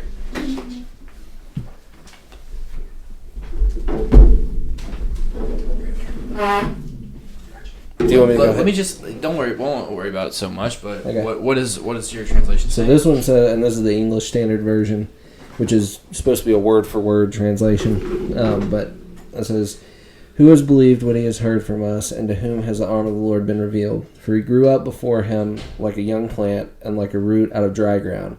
He had no form or majesty that we should look at him, and no beauty that we should desire him. He was despised and rejected by men, a man of sorrows and acquainted with grief, and as one from whom men hide their faces. He was despised, and we esteemed him not. Surely he has borne our griefs and carried our sorrows, yet we esteemed him stricken, smitten by God, and afflicted. He was pierced for our transgressions, he was crushed for our iniquities. Upon him was the chastisement that brought us peace, and with his wounds we are healed. All we like sheep have gone astray, and have turned every one to his own way, and the Lord has laid on him the iniquity of us all. He was oppressed, and he was afflicted, yet he opened not his mouth. Like a lamb that is led to slaughter, and like a sheep that before its shearers are silent, so he opened not his mouth. By oppression and judgment he was taken away. And as for his generation, who considered that he was cut off out of the land of the living, stricken for the transgression of my people, and they made his grave with the wicked, and with a rich man in his death, although he had done no violence, and there was no deceit in his mouth. Yet it was the will of the Lord to crush him. He has put him to grief. When his soul makes an offering for guilt, he shall see his offspring, he shall prolong his days. The will of the Lord shall prosper in his hand. Out of anguish of his soul he shall see and be satisfied. By his knowledge shall the righteous one, my servant, make many to be accounted righteous, and he shall bear their iniquities. Therefore I will divide him a portion with the many, and he shall divide the spoil with the strong, because he poured out his soul to death and was numbered with the transgressors. Yet he bore the sin of many, and makes intercession for the transgressors." I mean, that's seems to me the foundation of Christianity. Right. Yeah. So here's what I'm going to tell you. If I grabbed, let's say, the Chronicles of Narnia, or... most of that's like non-fiction, like Christian literature. Let's say I grab Harry Potter off the bookshelf, right? And I open up to the middle of Harry Potter, and I start reading a chapter. Mm-hmm. And the entire chapter is saying, he will do this, he is that, he will do this, he will do that, he will do this, he will do that, he will do this, he will do that. As a reader, what am I going to do to try and figure out who he is or what it's talking about? Context. I might go and read before. Mm-hmm. And so what happens with Isaiah is, it's Isaiah 53? Mm-hmm. So if you read from Isaiah, the beginning, it keeps on referencing Israel, my servant, Israel, my servant, Israel, my servant. And then Christians take out this one verse that says, he will do this, he will do this, he will do this, he will do this, he will be pierced. And they start, this is obviously Jesus. Mm. But it's like, none of the book has been read in context to who he is. And the fact that it's over and over and over, it said, like, this is who Israel, my servant, is. And this is one of the big issues, is that when the Torah is read and when the prophets are read with a specific mindset that is removed from what they're actually the context they're written in, now you can't see anything that's actually being written for what it was, and it's going to drastically be different from what is the actual tradition that's come along with it. And so you need context. You need context. When you're saying context, do you mean like the context of all of Isaiah, or are you meaning that coupled with the oral tradition? Oh, even a couple of... No, you don't even need the oral tradition for Isaiah. Because it's fun, like, and again, I'm not a scholar in this stuff, so I don't know, but like the Reformed Calvinist thinking, the way that they do this stuff is they will preach through the books of the Bible. So because that's what they're trying to do, they're trying to see it all in the context. Yeah. I think context is important. Yeah, pull it out of there. So I don't know, because I've never heard Isaiah preached through. But I do know that there are a lot of Christians that would argue, like, yeah, let's look at it in context, and they still get to that conclusion. For sure. Because, I mean, we're naturally just as we are, very heavily biased. That's on its own. So could that go both ways? Oh yeah. Okay. Oh yeah, for sure. if I were to pick up, but even if we were to take Isaiah, I think, and give it to most people who'd never, let's give it to some Europeans who've been atheists their whole lives. Sure. And they were to read through it and they say, when we get to Isaiah 53, if we were to say, who is this talking about? It would not cross their mind to say this was Jesus. Well, they haven't read the New Testament yet. Well, right. So we'll even say that like they know their, let's say, the environment. Let's say that we haven't given it to them, and after they read Isaiah, you give them the New Testament. Sure. Do you think they would say it's Christ? After reading that in context? I mean, it said there's no reason to believe that it's Jesus except by taking this on its own and not looking at the rest of Isaiah, the rest of it's by itself. So what are you claiming that they're talking about? That Isaiah's talking about then? Do you know what the Jewish what is that? Is that Israel that it's talking about? Yeah. I mean, when it says that my servant Israel, I assume it's talking about Israel. That as in who it's talked about. When it says Israel, that's talking about Klal Yisrael, the congregation of Israel, the Jewish people. And that, considering this is also coming from a Jewish prophet at the time, that all the prophets of this time, especially the big prophets, were coming to basically say to the people who were messing up, hey, get your stuff straight. But also he's telling a prophet of the future times, in which this prophecy works both ways. If we're saying that, if you look at the Christian aspect, then it's that Jesus has been persecuted and this and that, and he will bear the iniquities and this and that.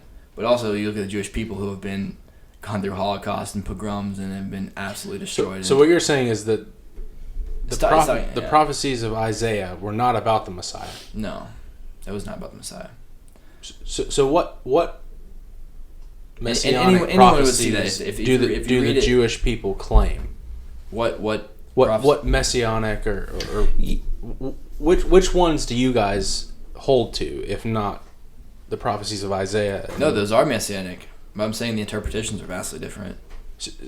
So that is the prophecy of the Messiah? No. That one's not a Messiah? No. Okay. It's talking about messianic times. It's not talking about the Messiah. The Messiah has nothing to do with bearing the iniquities of the world. And so what is it then? Who is he, and what is he going to fulfill? So the Messiah, as we understand him, is a child born of the lineage of King David, which I think the Christians would say Christ is that. But there's a big flaw with that one, which the Christians would roll right over. I want you to hear what it is. Again, this is going directly with the context of, if we're looking at the Torah as a document on its own, then we have to accept what it says, and we don't get to. How do we get to pick and choose what it says and what it doesn't? Sure. Okay. Right. So the same way that I'm Jewish because my mom's Jewish, and because her mom's Jewish, and her mom's Jewish going all the way back to supposedly Moses. We do Jewishness by the mother, and we do, as the Torah states, that your tribe is from your father. The tribe that you are of is from your father. And so the lineage of David, King David, has always and will always be through the father. Here's where the issue is. I think you might be able to preemptively understand based on the virgin birth. The virgin birth. Well, I think so. There's two. I think what Christians would say that there's two lineages, right? So not only it does come through Mary. Obvious. I don't remember one. But tribes don't come through Mary, so it doesn't matter. Yeah, right. Matthew is supposed. She may be born of the tribe of that comes from directly from the lineage of David, but that doesn't matter. But they think that.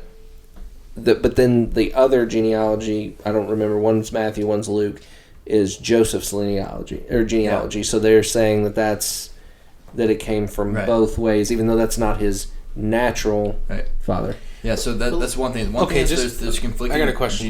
There's conflicting genealogies. Oh, I agree. And the other thing is that makes no sense that he's not the father. He's not the father. If he's not the father, then he's not the father. Okay, he's not. But right? Okay, but just because the Jewish people take the tribes from the father doesn't mean that Mary wasn't in the lineage of David.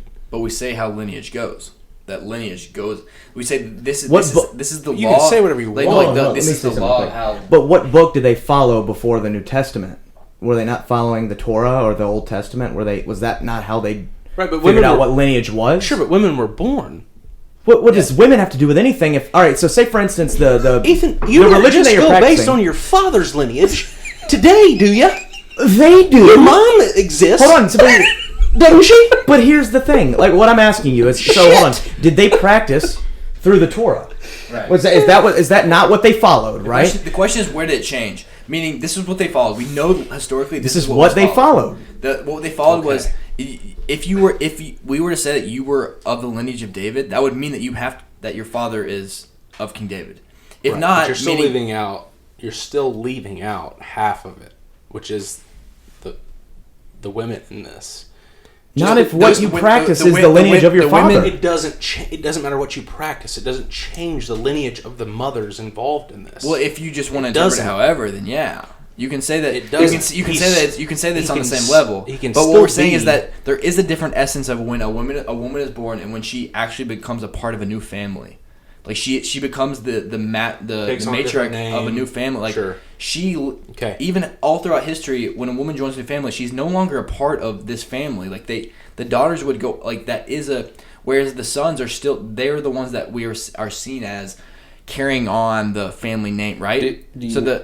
Oh, go ahead. I don't want to. What's up? No, you're good. No, but I think what the Christian would say about that is the reason why they do that is because that was always meant to be a picture of Christ in the church, right? So the church is the bride. Christ is the head of the bride.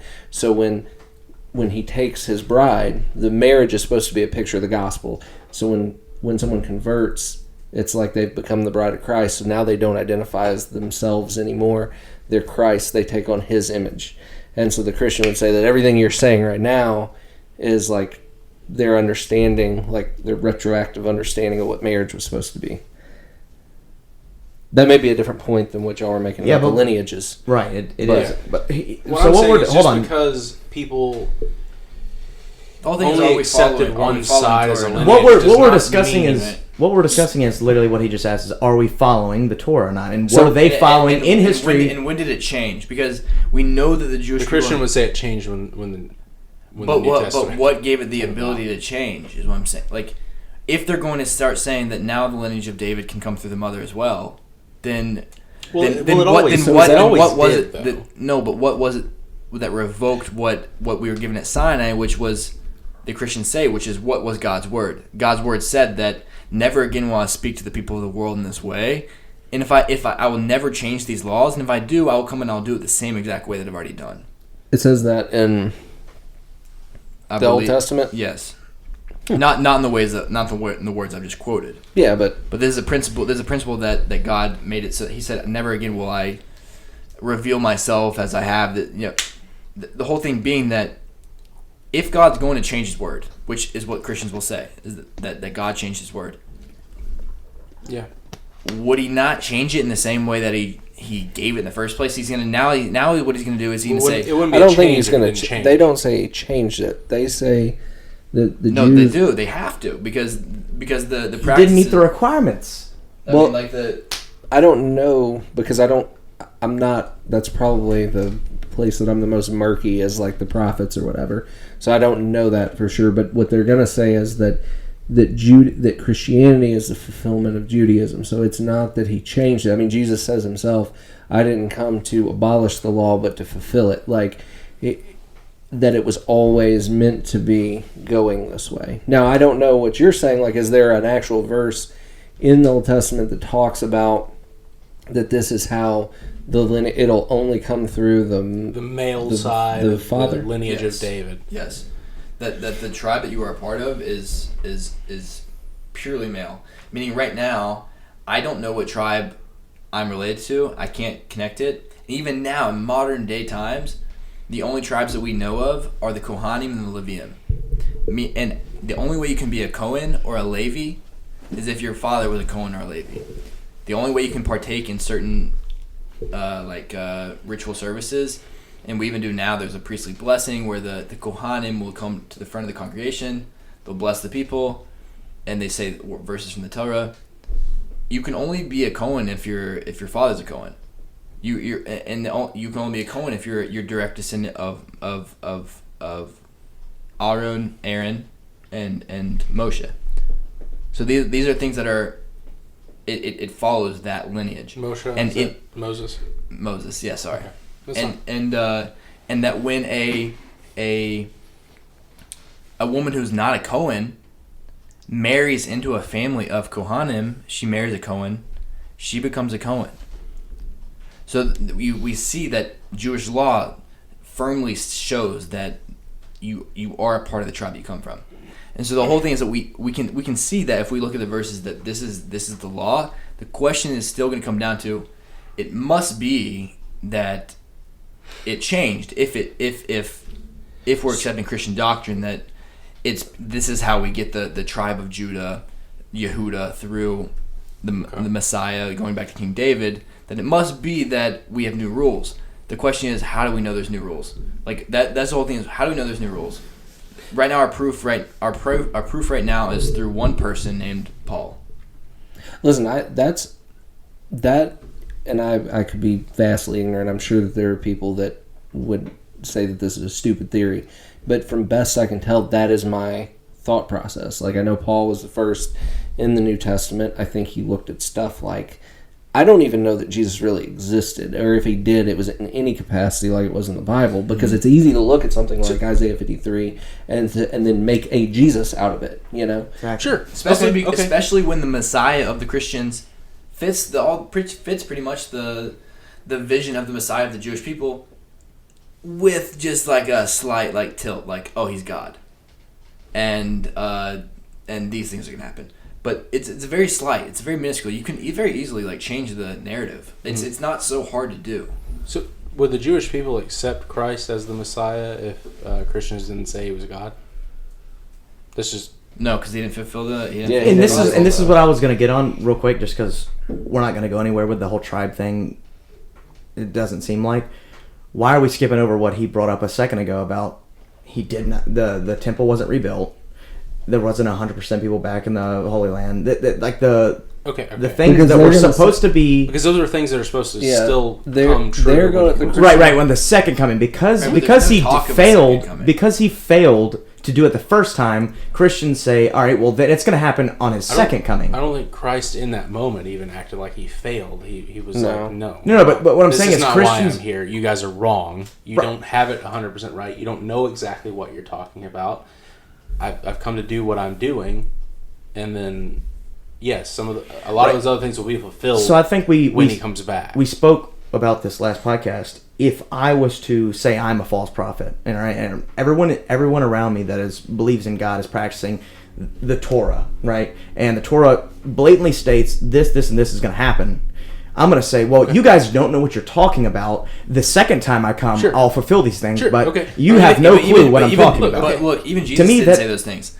That's the thing is, the following of Jesus, the Jesus cult will say, that they're going along, they're expecting him to be the Messiah. They're expecting him to do X, Y, and Z. They're expecting him to bring all the Jews back to Israel. They're expecting him to build the temple. They're expecting him to bring peace among earth and peace among man beyond what we can imagine. All his disciples were. And then what happens, our Messiah dies, like so many thieves and rapists and pillagers. But the Romans would kill these people. But he came back. Yeah, but they don't. I don't think they. But I'm saying, just to finish my point, is that his followers saw this happen, and now they're saying, "What the hell, man?" They fully expected him to be the Messiah, and the people and this would have been the point in which the Jews could have followed him if he had actually fulfilled the things, but then he didn't. But the Jews wanted him dead. They're the ones who killed him.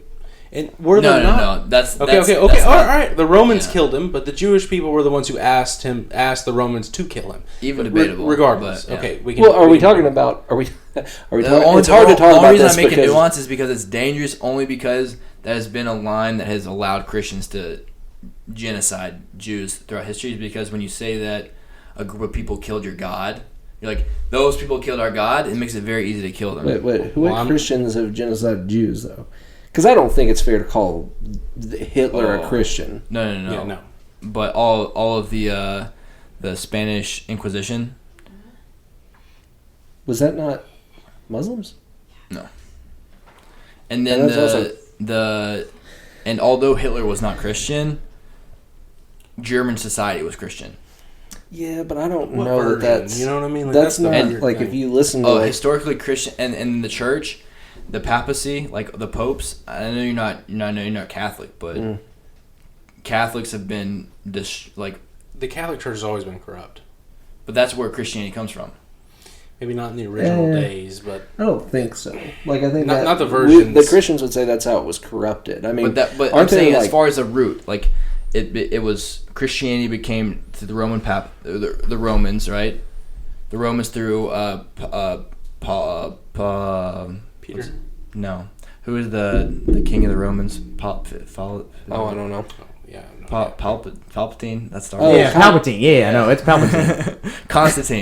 Constantine. Okay, so Constantine, he made Christianity. This was when Christianity really got its big boost. Was when Constantine made Christianity the religion of Rome.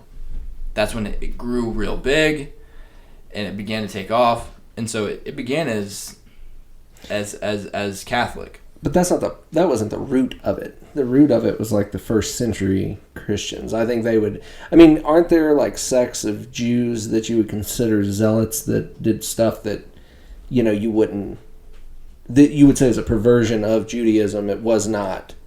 Yeah, for sure. There's the Samaritans. Okay. Samaritans took the oral law. They took this right here, the oral, the written down Torah, but they didn't accept any of the oral tradition. And so even now they'll be celebrating Shabbat with no lights, no heat, cold food in their beds without any because they don't listen to what the oral laws say. Yeah. Which tells you all the things that you can do on Shabbat that are not written down here. Yeah. I just don't... I think that, like, the whole Protestant thing, their idea is... We're getting back to what it was before the Catholics perverted it and added a bunch of crap like indulgences and that kind of stuff. That was essentially a way for them to just get rich and... So what's true Christianity, and who's to say, and how do you know it? Well, I think it would be... What do you mean? I think it would be the way that the first century Christians believed. Right? Which what you're saying is the Protestants were trying to recover. Yes, I think that... But it had been several hundred years. I mean, maybe... I don't know. When's Protestantism? I don't know. I don't know the dates, but it essentially started when Luther nailed his thesis to the door. So I think it... I mean... So the birth of Christianity was with Paul, removed from... And the apostles, they would say. Right, the apostles. The apostles. Constables. The apostles. And then that developed into what we know as Catholicism. It was quite a while until it actually then changed into with Martin Luther. I'm saying, like, who's to say what Christianity really is? I'll tell you, the Quakers, the Pilgrims that came to America back in 1700, who left England, outlawed Christmas because it was such a blatant disrespect to Christianity. Which is because Christianity, because Christmas... It was a pagan. Yeah. Completely and totally. Yeah.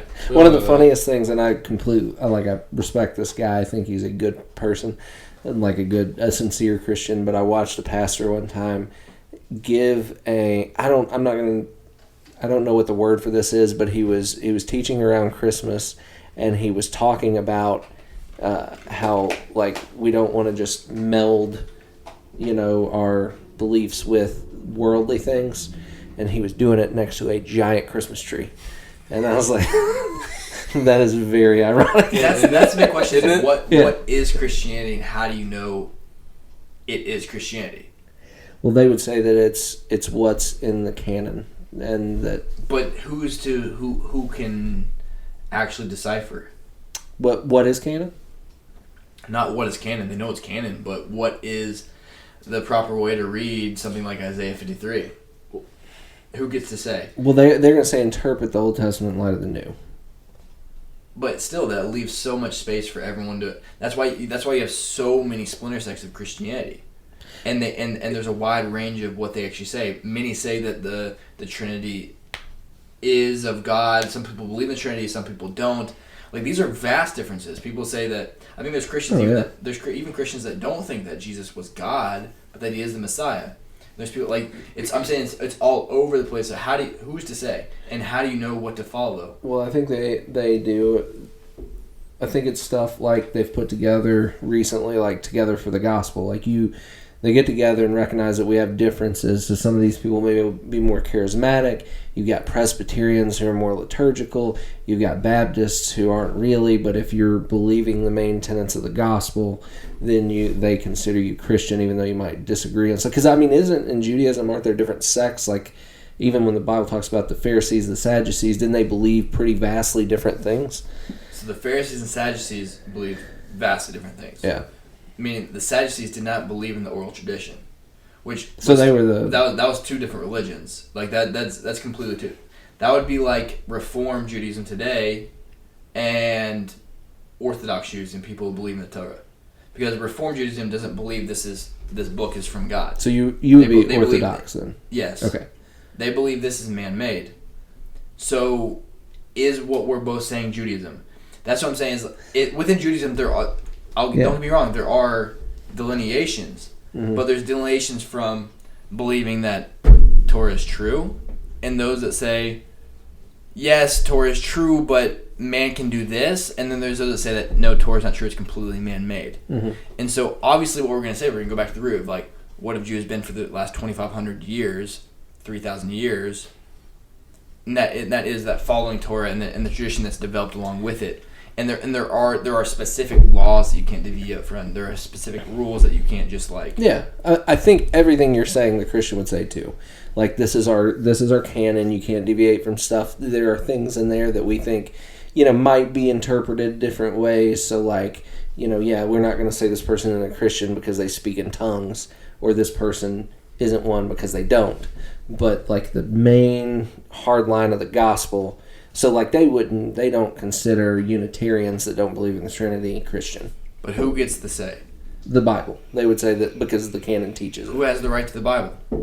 Well, I don't understand. Which branch of Christians gets the say? Well, the Unitarians have the same books, The only delineations within Judaism are those that believe the Torah is true. Within those, there's flavors of Judaism. Yeah. But there's flavors within those that think that Torah is true, but differentiating between like, these strings that I'm wearing, those that are on the podcast I've been wearing, these strings called tzitzis. There's some people that will wear a blue string, and there's some that, but there's no conflict of like, what is our understanding of God? Who are we? Like, yeah, that's what I'm saying. Is like within Christianity, it seems to be that there's such a wide spectrum of belief, and no one really knows. You can't really know who has the right to say what, and there's no way to know what. The Reformed Jews who are Jews that now they don't follow the Torah at all. Mm-hmm. They're assimilated and they want to be within the world of just modern day history. They don't believe anything was. Yeah. They just believe that we're all just like. Anyone can be a Jew. You can do anything. Yeah, it's fine. That's a completely different brand. That's completely going away from. Yeah. So that's another conversation. Yeah.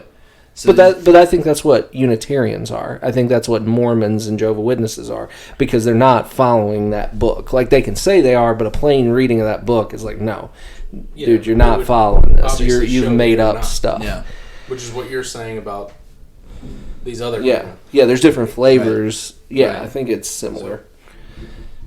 At least from my viewpoint. Because, like, there are people that say, I don't know. Like, you said the people that don't believe in the Trinity. Well, you cannot believe basic Christian what the gospel is without the Trinity. And people that are like, well, Jesus was the Messiah, but he's not God. Well, that doesn't fit Christianity. That doesn't follow. You can't, if he was a man, he can't pay for sins for people. So, yes, Ethan. I just want to go back on what we were talking about earlier. I completely lost my train of thought. I think the whiskey's got into my brain. But the big argument earlier was, like I said, lineage. Why have we skipped over the other things that Christ didn't fulfill? And this is Sure. why I have the biggest questions about Christianity at this point in time. I have a friend that's a complete Jew. So, I mean, every time he calls me, he's trying to get me on the Jew train. And I have a lot of questions. Now, of course, you guys aren't priests and you don't know, you're not completely caught up on everything, but I am. You're right. He's ordained. No, but what I'm saying is just like we skipped over the other shit that's obvious, like, and I brought it up a second ago. Didn't fulfill all of these things, and then instead of saying, okay, well, he didn't fulfill these, so he's not the Messiah, he'll just do it later on in time. To me, why did we even waste 15, 20, 30 minutes on the lineage of Mary, and instead talk about, okay, well, I didn't fulfill these, I died, so I'll just come back and do it later. Well, I can't. How easy is it for me to write a book that way? Say, well, my character didn't do this, so guess what? I'll just come back at a different time and do it. That's part of the reason I'm not a Christian. Right. Because I don't think, it's hard for me to argue that point because I'm not well versed enough in the prophets. I assume that these well-educated, I've went to school for all this time, have like something in the Old Testament that leads you to believe that it's not all gonna happen in this lifetime. Maybe they don't, because I've also assumed that they would have better questions about or better answers for why they're Christian. So maybe they don't have that, but it's hard for me to argue that because I don't know. I'm not well versed enough. Like in Isaiah, I only know a few things. But as someone who is well versed in it, has been studying for an entire year, and like I was trying to say to Daniel is, all right. So his best question was, why did it change? Where did it change? Where did it change, and why did it change? So, which we don't actually, none of us know verses enough to actually say like, well, this is the hint that it would have changed. Sure. I'll tell you that I don't know that enough. Sure. But I will say that there's no clear evidence I see that there was a change before Jesus. It has to say that there has to be some sort of evidence that there's going to be a change. And if there's going to be a change, then it has to be big. It can't be based off one person named Paul who was walking on the road to Damascus and says that Jesus appeared to him. Yeah. That's what I'm saying. We had a whole group of people called the Hebrews, the Jews, that could not accept this testament because it was okay based on one person. When we have a tradition that millions of people were sitting at Mount Sinai hearing God's word, how can we change? Where do we say that? Okay, look, we're gonna accept this person in the new document. Sure. The new document. And okay? So you've told me before on the last one that there were many people who claimed to be the Messiah. Mm-hmm. Did the Jews follow any of them? No. Not at all. Some of them did. Well, for sure. For Okay, sure. so sects of them did. Yeah, for sure. You know, actually. So why do they follow them, but they were so afraid of Christ they wanted him dead? Oh no, it was the same story with Jesus. Only difference being that after he died, it developed something more. Meaning, why? A couple hundred years ago. Is there a couple an hundred answer for that? Yeah. So look, a couple hundred years ago, there was someone named Shabbatai Tzvi, and Shabbatai Tzvi is probably maybe 1500s, 1600s. A lot of people thought he was the Messiah. Quite a large group of people. And he started changing a lot of things, doing a lot of crazy stuff. And there was a big group of, big following. Mm-hmm. And he was getting people to break away from Torah. And what ended up happening was some Arab country kidnapped him and telling him that if you don't convert, we'll kill you. So he converted to Islam, and that was the end of Shabbatai Tzvi. Sure. After he was this charismatic leader that had transformed thousands of people into believing he was the Messiah. Nobody wants to die, right? Right. He's obviously not the Messiah. We can see that. Sure. So ever since then, people have been very, very, very hesitant against. Right, but before that, Christ didn't do that. Right, he did die. No. Exactly. He died, and what happened? He was risen on the third day. That's right. There was no 3 days. Of course, before 3 days. Of course, before Jesus died, they did not say you're going to die and there's going to be a second coming. They said you're going to save us all. You're going to save the world. You're going to save all of us. But no, what happened? He got pinned up on a cross, and now they had to create a story that said, "Oh, there's going to be a second coming." But they're going to say that. Now, a couple things. First, like I'm saying, I think that's what happened with Paul. Christians won't say that. They'll say we have the testimony of all the people that saw him risen. We've got the testimony of the apostles in all, not only Paul, but we've got all of these other apostles that wrote books, James, John, Peter stands behind Mark, those kind of things. So they're going to say that, but also they're going to say that they're going to point to the Gospels and say, well, Jesus did say he was going to do that. Like when he pointed to the temple and said, you destroy this temple, or he was near the temple, he didn't point at it, he said, you destroy this temple, and in 3 days I'll build it up again. Like he was talking about himself, not the actual temple. So like they're going to say that Jesus did claim to be God when he called himself the Son of Man and stuff like that. I mean, there's so much interpretation, though. And who gets the right to interpret? Well, they're going to say, like in Matthew when he says stuff like that, and the Jews pick up rocks to stone him, that they knew what he was saying. Like they knew because that Matthew was written to a Jewish audience, so they're going to say the fact that they picked up the stones to throw at him, they knew what he was claiming. It was blasphemy, and so that's why they were trying to. Yeah, that's the thing. The Jews wanted the Messiah. They want to be saved. There's no they want to be saved. They want someone to be the Messiah. Yeah. But they didn't want it the way Jesus was bringing it. No, they don't care. They don't care. They want it the way that the Torah instruction lays out since Moses, that it's going to happen, because they accept that as God's word. From there. What if the fulfillment doesn't come in one time, but it comes in two pieces? I'm not saying it does. There has to be some sort of record of that. I'm saying. You're saying it would have to be said somewhere in the Torah, indicated that it was going to happen. Yeah, that it wasn't going to happen in a lifetime, that it would happen over thousands of years or whatever. Can I say something? The other thing, the other big point, here's the two big points. Number one is there was no mention of it happening a second time. Right? That the Messiah would come and he would save us. That was number one. Number two was the fact that I blanked out. I'm getting a little tipsy. The first one was he would come and save us. That there was no mention he was coming a second time. Right. Which may be true. Maybe. I lost it. Okay, if you lost it, let me just say this real quick. So say, for instance, here's the problem in my eyes, is that in history, we don't really know what was going on at the time, right? We don't know what they were if they were practicing the Torah, right? Say that all of us at this table believe that this is God's word, written down in text, but this is God's word. Do. No.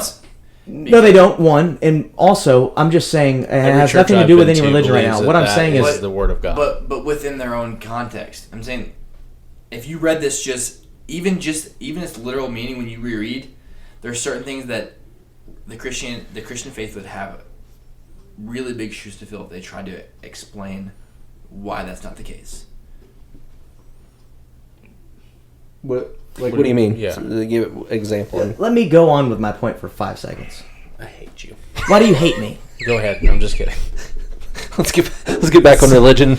No, let's go on. No, but so say that is God's word. Word for word, God wrote this down, gave it to Moses, right? Passed down for thousands of years, whatever, right? Mm-hmm. Now, it says 3 things, right? Make them whatever 3 things it doesn't matter. We're not specifically talking about the Torah. Those 3 things do not come true. But 2 of them do. Me and you, okay, sure, whatever. Me, you, Jason, and the third and Riley, later. Literally believe this to be God's word, something completely higher than us, gave this to a human, and it was written in text. However it happened in history. Now, those things don't come true. Why would I follow something that, in this instance, Christ, that didn't fulfill those things? Sure, but what if Christ comes back and fulfills them? Will the Jewish people then claim he's the Messiah? Well, I assume. Like, sure. if some guy named Jesus came back and he fulfilled everything that he reinstituted the temple. Yeah, reinstituted sacrifices. As long as he does not say he's God, sure. So there's no reason. Like, well, if Jesus does the things the New Testament's everybody's gonna know he's God. Like, then the Jews won't accept him. Even I think that it says that though, like in the Bible, I mean, in the New it Testament. also says that there's gonna first come a false Messiah that's actually Satan, and that you should not follow him, and if you do, you're gonna be killed. You think the Jewish people are going to follow that person? I think that's probably gonna be the real Messiah, and that's very interesting. Devout Christians are gonna say, no, it's the Antichrist. It's the Satan, it's the Satan, it's the Antichrist. And he's going to be the real Messiah, and that's what's going to lead to a big war. Then Jesus is going to come back. Dude, Jesus comes back. It's full of like body armor, like Godzilla versus like King Kong. The moth thing. Yeah. Mothra. Yeah. He just knows all the freaking names. He knows Thor's hammer. He is. Yeah. Can we talk about the law a little bit and the sacrifices and why Jewish people don't sacrifice anything now? The first podcast you guys did, and I wanted to talk about that. I definitely want to get into that a little bit. I know we've been going for a minute now, but if we can get into that a little bit. So they used to do blood sacrifices to... That sounds funny. Blood sacrifice. Well, that's what it was.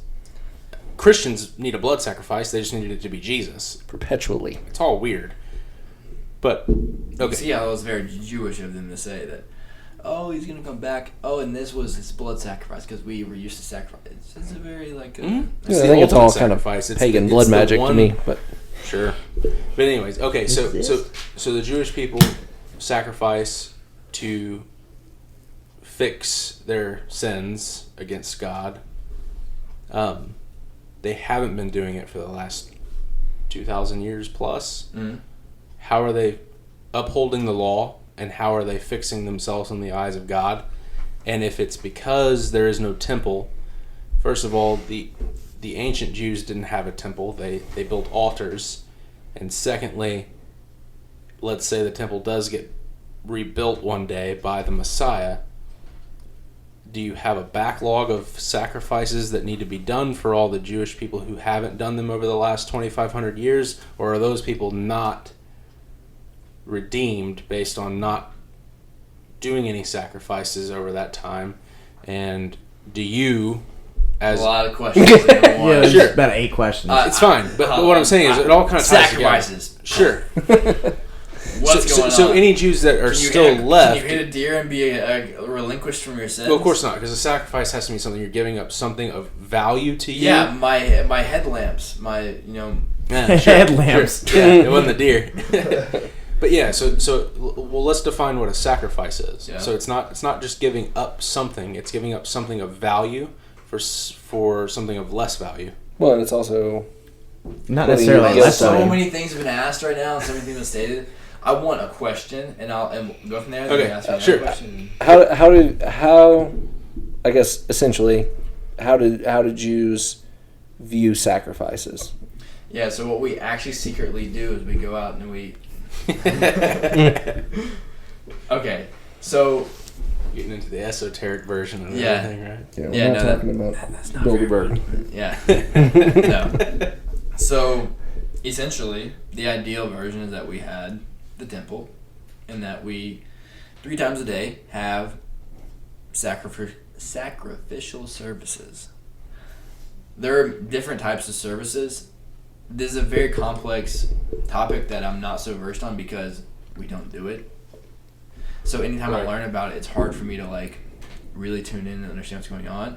But there's different types. There's Thanksgiving offerings where you go and you offer something and you actually get to partake in eating it. I'll bring a cow and get to have steak afterwards. I'm eating steak with God. You know, like that. That's a different from there's a sin offering where you actually come to atone for something. Mm-hmm. So there's different things that I know. There's different types of sacrifices. There's wave offerings where you just wave the meat at God. Yeah, there's I don't understand exactly what's going on with all of them. Yeah. It's unclear because, like I said, me being my first year of understanding all this, I want to learn what's directly particular to me. What I do know is that we no longer do sacrifices because we don't have the temple, which you got earlier. Mm-hmm. Right.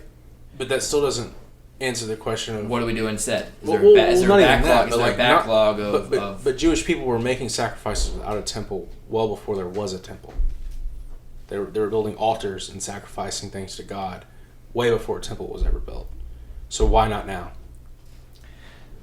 It's a good question. I don't know. I know that the only time they had the altars was after Sinai when they received the Torah, and then in the 40-something years. But what about didn't they have Cain altars and Abel prior to giving sacrifices way before the Sinai thing? Cain and Abel were the first ones to give offerings. They weren't Jews.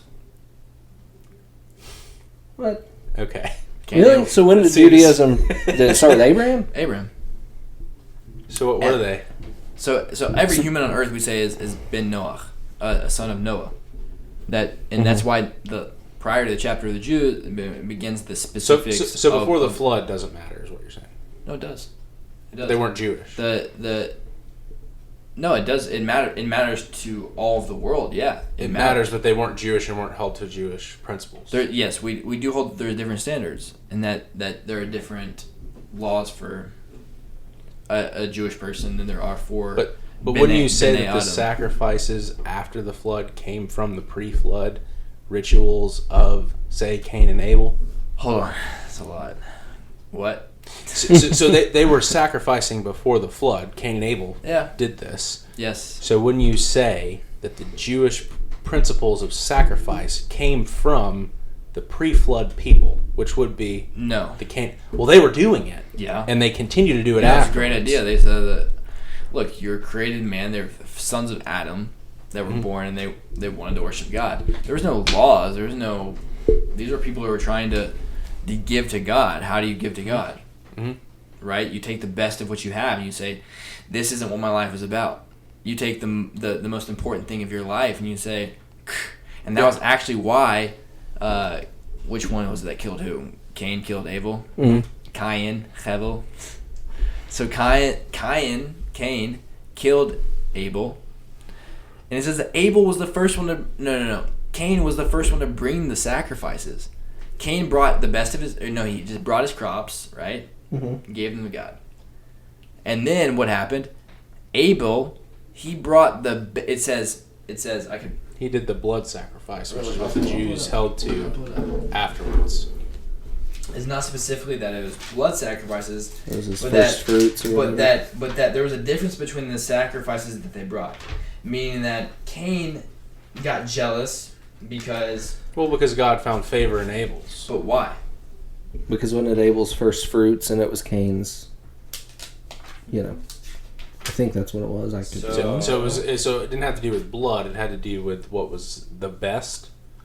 Cain didn't give his best. Cain, the Lord an offering of fruit of the ground. Abel also, but for Cain and his offering he had no regard. Or was God just? All right, mine doesn't say why. Here's what we got. After a period of time, Cain brought an offering to Hashem, to God, of the fruit of the ground.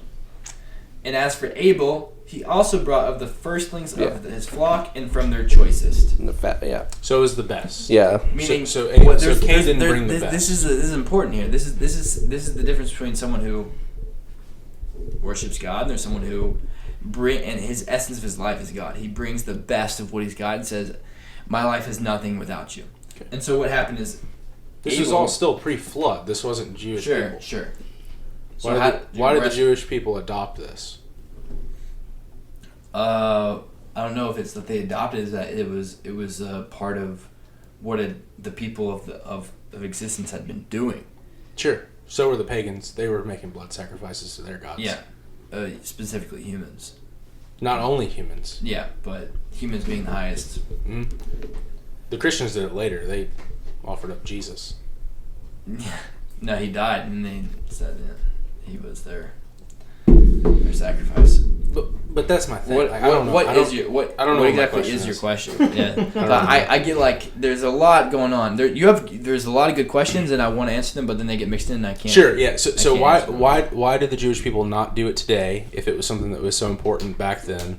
All right, stop there. Okay, I'm just gonna stop you. Okay, yeah, because I'll keep rolling. I'm not sure which prophet. There's not been something I've studied so much, but that the reason I pray 3 times a day is that it says in one of the prophets that their words will now serve as bulls, meaning that our words are now our sacrifices, meaning that when prophecy ended, when sacrifices ended with the destruction of the temple, the dialogue between God and man was no longer that God would speak to man and man would listen and then go and do, but now that God had become silent and man would now talk to God. The destruction of the temple began. Now it began the period that the men of the Great Assembly, which was like 70-something, 72, 71 of the highest scholars of the Jewish people came together and they said, look, we no longer have the temple. We no longer have sacrifices. We have to do something to make sure that the Jewish people maintain a connection to God. So what they instituted daily prayer. Morning, afternoon, evening. Why? I mean, you may not have the answer to that, but why not just build altars like they did before the flood? I don't know. God obviously liked these. Well, I think the altars were after the flood too. Okay. Abraham and Isaac and Jacob were all offering sacrifices. But again, this was pre-Torah. This was pre-Sinai. I don't know what changed after Sinai, but I know there were no altars after Sinai. So, but what made after they had the tabernacle, right? They had the tabernacle. Yeah, which is the temple until Solomon built it was built. Yeah. The temple was their mobile temple. Okay. Yeah. And that's where they performed these sacrifices. Yes. Okay. But the prescription for how to sacrifice, what to sacrifice, when to sacrifice, who to all these things was given at Mount Sinai.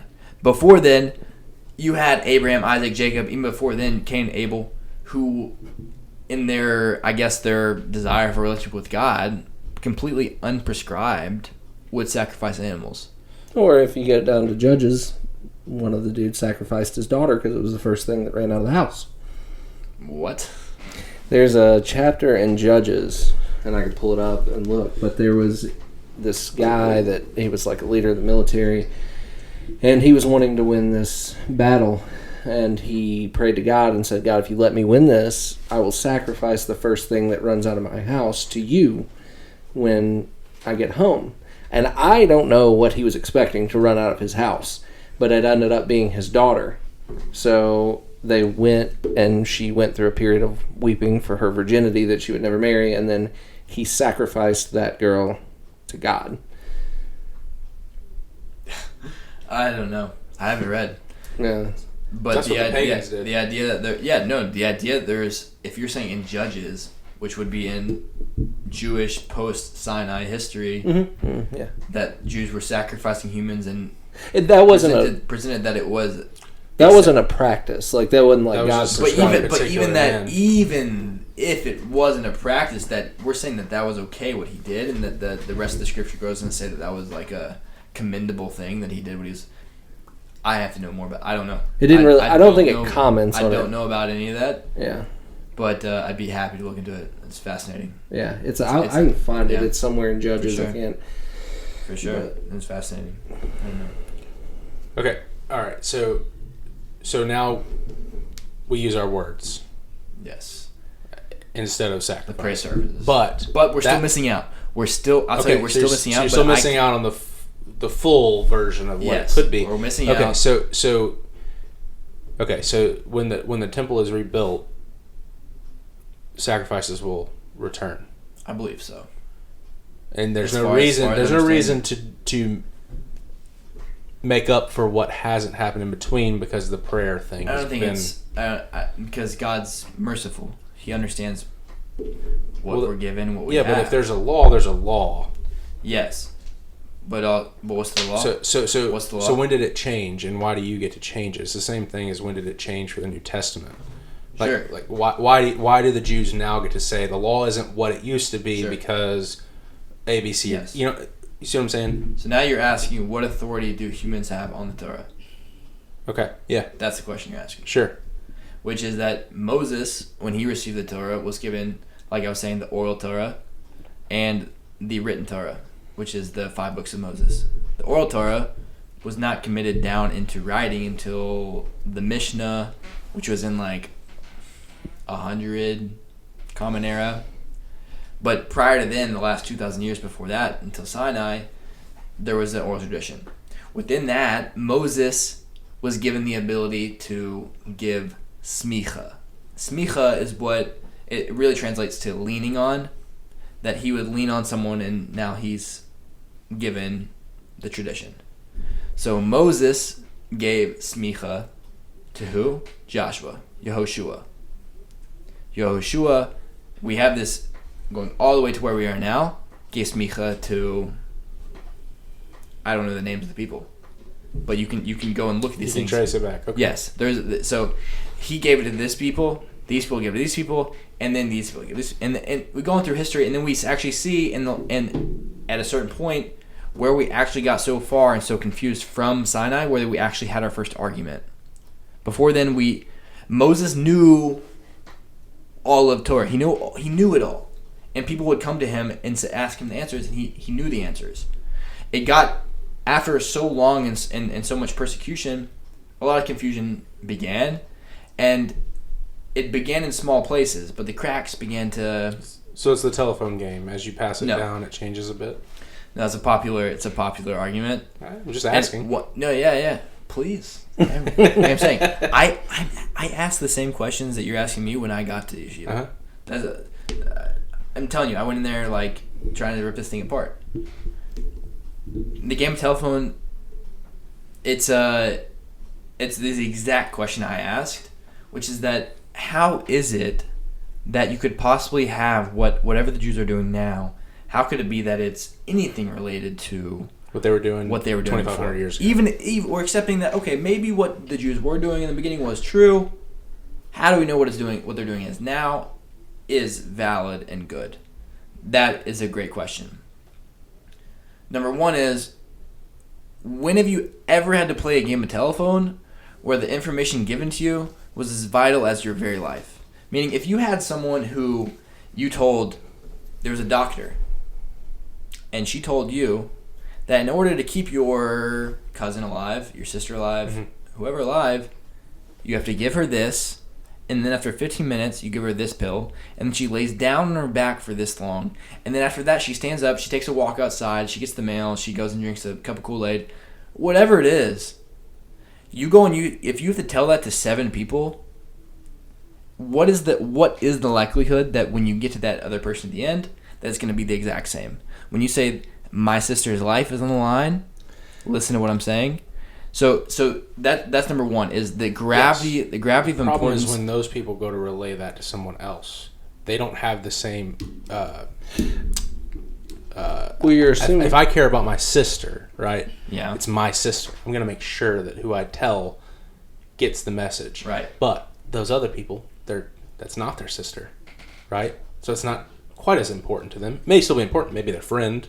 No. Right? Let's say let's say you have 8 brothers and 1 sister. But eventually, my point is that the information gets to the point where someone doesn't care about it as much as you all have cancer. That's just a bad analogy. You all have cancer, and here's the cure. I'm going to tell you it, so that we can all be safe. The whole point is that the information is important. But if the person doesn't believe they have it, the only point this is what I'm trying to say. When we make an analogy, we have to look at it for what it is, and obviously there's other questions, but within the analogy, what we're saying is that when we play the game of telephone, what we're really doing is we're saying this is a fun, cute game in which we want to see how much this word can change until it gets back to the end. Absolutely, but that's not the. It is. It's part of it. No, I'm saying it's part of it. It's part of it. It's part of it. Game is a representation of what can happen, even when you're telling something important down the line. How it no, because we never try that. If I said here are the nuclear launch codes. Here are the nuclear launch codes. Go ahead. I'm sorry. I don't mean to interrupt you. Go ahead. The importance is vital. It's not the. That was only my first point. My first point is that the importance of the information. If we're saying that the Jews received word from God, and God gave humanity instruction on how to live and how to connect to Him and how to be the best possible versions of themselves. It's only important to the people who believe it. It's sure, but it's certainly a difference. It's not important to the next. Like if you tell it to me, you tell it to me, but I don't necessarily subscribe. But if your entire society says we were all there at the bottom of Mount Sinai when God spoke to us, and you're saying, I'm not saying it wouldn't be pretty good for a little while, but eventually it's going to disintegrate. And also, like all things do. Why would it? Because some people don't have the same moral values that you do. Yeah. But See, that's the thing. But even everything sparks from a certain point, but it dwindles as it goes. Yes. It doesn't matter. You weren't there. Yes. Right? So your version of it is not the same fire as being at Mount Sinai. True. So therefore, how can you relay the message with the same fire that someone who was there and saw it happen? You can't, because you weren't there. And so what I'm saying is that doesn't matter. The telephone game is a game. Yes, you are correct. But the principle still stands. Yes. But we're going to look at the game again a little bit differently. We have to look at this in context. If what we're basing off is the claim is true, because that's what if the telephone argument is arguing that what happened was true. How do we know what's happening now has anything to do with that? That's what we're going with. So we have to think in those terms in order to try and actually play this philosophical hypothetical out, which is that Moses received. He was on top of Mount Sinai for 40 days, came down, broke the tablets, went back up, got the tablets again, came down with the tablets. The Jewish people, right? They were all there. They heard the first 2 commandments of God. And then they said, no. We don't want to hear anymore because it was beyond them. They were leaving their bodies, dying, going up to being revived. Like this is the tradition we have. I'm saying I know you're saying what? How do we take the tradition? If we're accepting that this is what's true, this is the tradition we've had for thousands of years. So look, we have the Jewish people that are there. This is what you know is the tradition for thousands of years. What if? We have archaeological texts from 1500 years ago that are saying the exact same things, and then from there to Sinai is only so far. And we know who the leader of each generation between those were, and we have the writings from each of those leaders.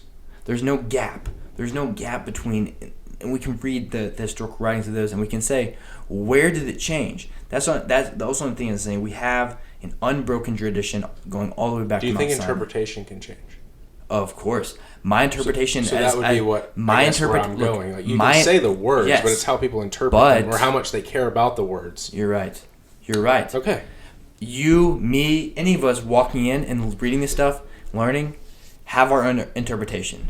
But the thing is I don't have the capability to start my own religion. When I go in there and I read something and say, well, I think it means this, and then they show me and say, well, look, for the last 500, 1,000, 1,500, 2,000 years, this is how we've understood it. And yes, there's this opinion, there's this opinion, and there's this opinion. These are the opinions we have. You have the right to make your own connections and have your own new ideas, but just so you know, this is what the Jewish people accepts. What we have is a Masorah. It's called a Masorah, which is the chain of tradition saying, this is what we have, steel, ironclad. You can come in, you can make your own interpretations, but what we have, going back to Mount Sinai, there's certain rules that you have no ability as a human being that's coming in from the outside, or even someone that's growing up in the community to say, oh, I want to change this. You have no ability, because you have a checks and balance systems in which the same way when it still seems like I have to believe that what they're telling me is the ironclad rules from the beginning. Or because I don't think. So then we're back to, was it true that he was given the rules in the beginning? Well, or do we know that? Yeah, right. Sure. So forget the telephone thing about the game, because even what you're saying. Okay, was it vital information? Well, that assumes two things: that everybody that heard it and passed it on thought it was vital as it was, and that they had pure intentions for it. So how do we know that it wasn't corrupted somewhere along the line there? It was, but not nearly to the degree that what we're sitting here in this discussion assuming. Meaning the confusions that now exist within the Jewish world that follow the Torah are confusions that are not vast and far. The confusions are simple things like I was saying, these strings that I'm hanging. The confusion is, do we still know the snail or the slug, or did we lose the tradition about which snail or which slug or which animal it was that we would pull the dye and extract the dye in order to make these strings blue? That we don't know. We've gotten confused on what it is that makes these strings blue. What we are not confused on is how to interpret the Torah. On what who gets a say on what was actually true. Who do we accept as true? Because it's gone through a sign. It's gone through Moses to Joshua to bam, bam, bam, bam, bam, and then it wasn't until maybe in 1,000 years, I want to say, I don't know for sure, I'd have to check. It was quite a while until we actually had a time period where there was a dispute. What was that first dispute? The dispute was, could the Kohen Gadol, the head priest, could he lay his hands upon and designate an animal for sacrifice on the Sabbath, on Shabbat? So that's what we're saying is it was a long time before we got to a point where there was actually a point in which that was when we saw that, okay, now there's confusions beginning with details that, okay, I might not be doing in what I understand to be God's perfect will by these being white. Maybe they should be blue. It's not sure what I should be doing. Yeah. There are confusions. I get what you're saying. It's minor, but they're not on fundamental principles. Okay, but I mean, how to understand this text, and there are multiple interpretations of the text, but they're within the logical principles. Meaning, there's 13 principles. You have to be able to back them up with these things. Yeah, you can challenge them, but you're also, when I go up against someone who was a sage 2,000 years ago, who was much closer to Mount Sinai than I was, I know that I'm trying to challenge someone who was far before what I could understand. Okay, so I get what you're saying, but so the only parallel I can draw with Christianity is we know that like Mark, we have earlier manuscripts of Mark that don't have the ending part to it, right? And we can see that people, and this wasn't oral, but it was written down, right? But somewhere along the line, because we knew it moved from whatever, I don't know if that's right, east to west or however it moved, that it started here and got here, that the earlier copies didn't include that, but somewhere along the line, somebody inserted this in there. It could have been pure motives. Maybe he thought he was improving on it or whatever. But how, I know you're saying there are no disputes, but there may not have been, maybe those disputes weren't recorded. How do we know that there wasn't a dispute? Because, I think it's pretty obvious that history is written by the winner, right? Yeah. Well, so Jewish history begins quite differently than based on this winner concept. The 5 books of Moses are written about Jewish failure, all our flaws. Moses who's the biggest Jewish figure in this text, his flaws as a human being, what he failed to do, what he could have done better. So that's already a completely revolutionary idea in ancient times.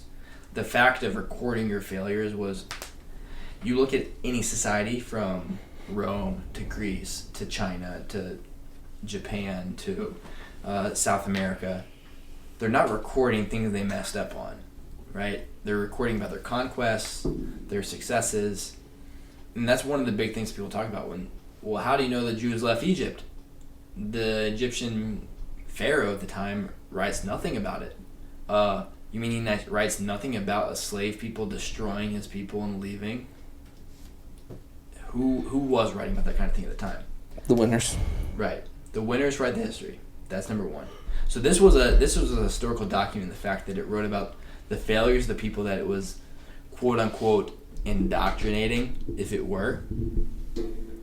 We're saying that this people that they're indoctrinating is, you come from failure and this is whatever, right? So this is the failure, the plight of the people you're talking about.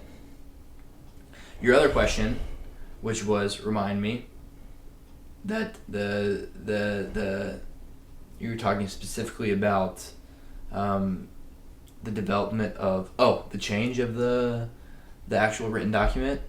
Yeah, I don't know that it's happened in that. I was talking about the New Testament. So if a written document that they considered was that important too, and they were passing on, like, and we know it was corrupted because we've got written things, but what we have with this is the oral tradition. How do we know that wasn't corrupted sometime, right, when they were orally passing it down? But that brings us back to, is the origin true? What do you mean? Was the origin of Paul's story true? And if it was, how do we know? Well, how do we know that the origin of Mount Sinai is true? Yeah. Well, we don't know, meaning down and evident. Like, yeah, you and I don't. Perfect proof. But we have evidence that says that. Where else in history? Where you watched the video a couple weeks ago, right? That how is it that several million people claim a certain thing happened at Mount Sinai versus that one being Paul? Versus one being Paul. So the question is, if the Jewish people are lying, if it was a fabrication, which all of Christianity and Islam agrees was actually true, what happened? If it was false, right. the claim is that 2 million plus people heard God speak. What is it that happened? How do you falsify that event? How do you make that fake? How do you develop a story that then people are willing to lie to their children, to indoctrinate their children into something? What happened? Well, I don't think that they know that they're lying, and I don't have those witnesses. I don't have them here. Like, I've got more, and this isn't just specific to Judaism, but I've got more. If we're talking about witnesses being our primary evidence that this stuff happened, I have more evidence that Bigfoot is real, aliens are real, that kind of stuff, than I do concrete evidence that any of these religions are real. Because even, like you said, like, they all agree, the Muslims do not. Like, I can have a conversation with you and we can get into the Old Testament. We're like, oh yeah, like, I'm reading Psalms. Like, you have a conversation with a Muslim about the Old Testament and they got the same names, but they ain't got the same stories at all. Like, their stories differ. No, they believe Jesus was a prophet, not a God. Yeah, but even in no, I mean even the Old Testament, because I've tried to argue with a Muslim from the Old Testament, Christ, and he's like, no, that's not how Abraham's story happened. Say, who, if anyone, who has the right to say what's true? That's one of the big questions of, like, atheists, and going along with natural law, is that what I'm understanding is that the question of morality becomes a question of, really what they're saying is, who are humans now, and how do we ought to be? Who is it that we're capable of being? And when you're asking that question, you just have a gap to fill. And so one of the big questions is, how do we get from A to Z, right? I don't think there's a good answer. No. Yeah, like, I don't think... But that's what I'm saying. It doesn't matter what religion you pick. I don't think it's a good answer. Okay. Because I don't... That's the thing. Because all of it boils down to, essentially... Because there's not, like you said, we don't have proof. We don't have evidence. And so, like, my thing with all of them is, if I don't have... Huh? We have evidence, we don't have proof. Well, I'm sorry. We don't have anything I consider to be good evidence that would lead me to believe that over any of the other religions or any of that. Like, because what's being made here are very extraordinary claims. Like, you know, if Ethan comes and tells me, hey, I got a dog today, yeah, I'm probably going to default to believe him, because I know that men have dogs. People get dogs all the time. I've seen dogs. Dogs are that way. But when someone comes and said, hey, listen, God, the one true God revealed himself on a mountain that everyone could hear. Sure. Are you trying to... No. Keep going. So, like, I need... The extraordinary nature of the claim requires evidence that is much stronger than Ethan telling me he got a dog. Right. So say 2 million people come to you and say that. But they haven't. Okay. But that's the claim. But I've got one book the same way I've got the other books. That's why you have to watch the... Daniel, you watched the... I did watch it, but here's my... I don't know. Then this may not... You should watch the video. I want to let me sum it up really quick. It had a week now. It wasn't 2 hours. It was a week. Look, really quickly, the summary is, the claim is, in the Jewish tradition, versus all other traditions, the claim is that in text it says 600,000 men, meaning 2-3 million average people. Yeah, women and children. Yeah. Yes. Sure.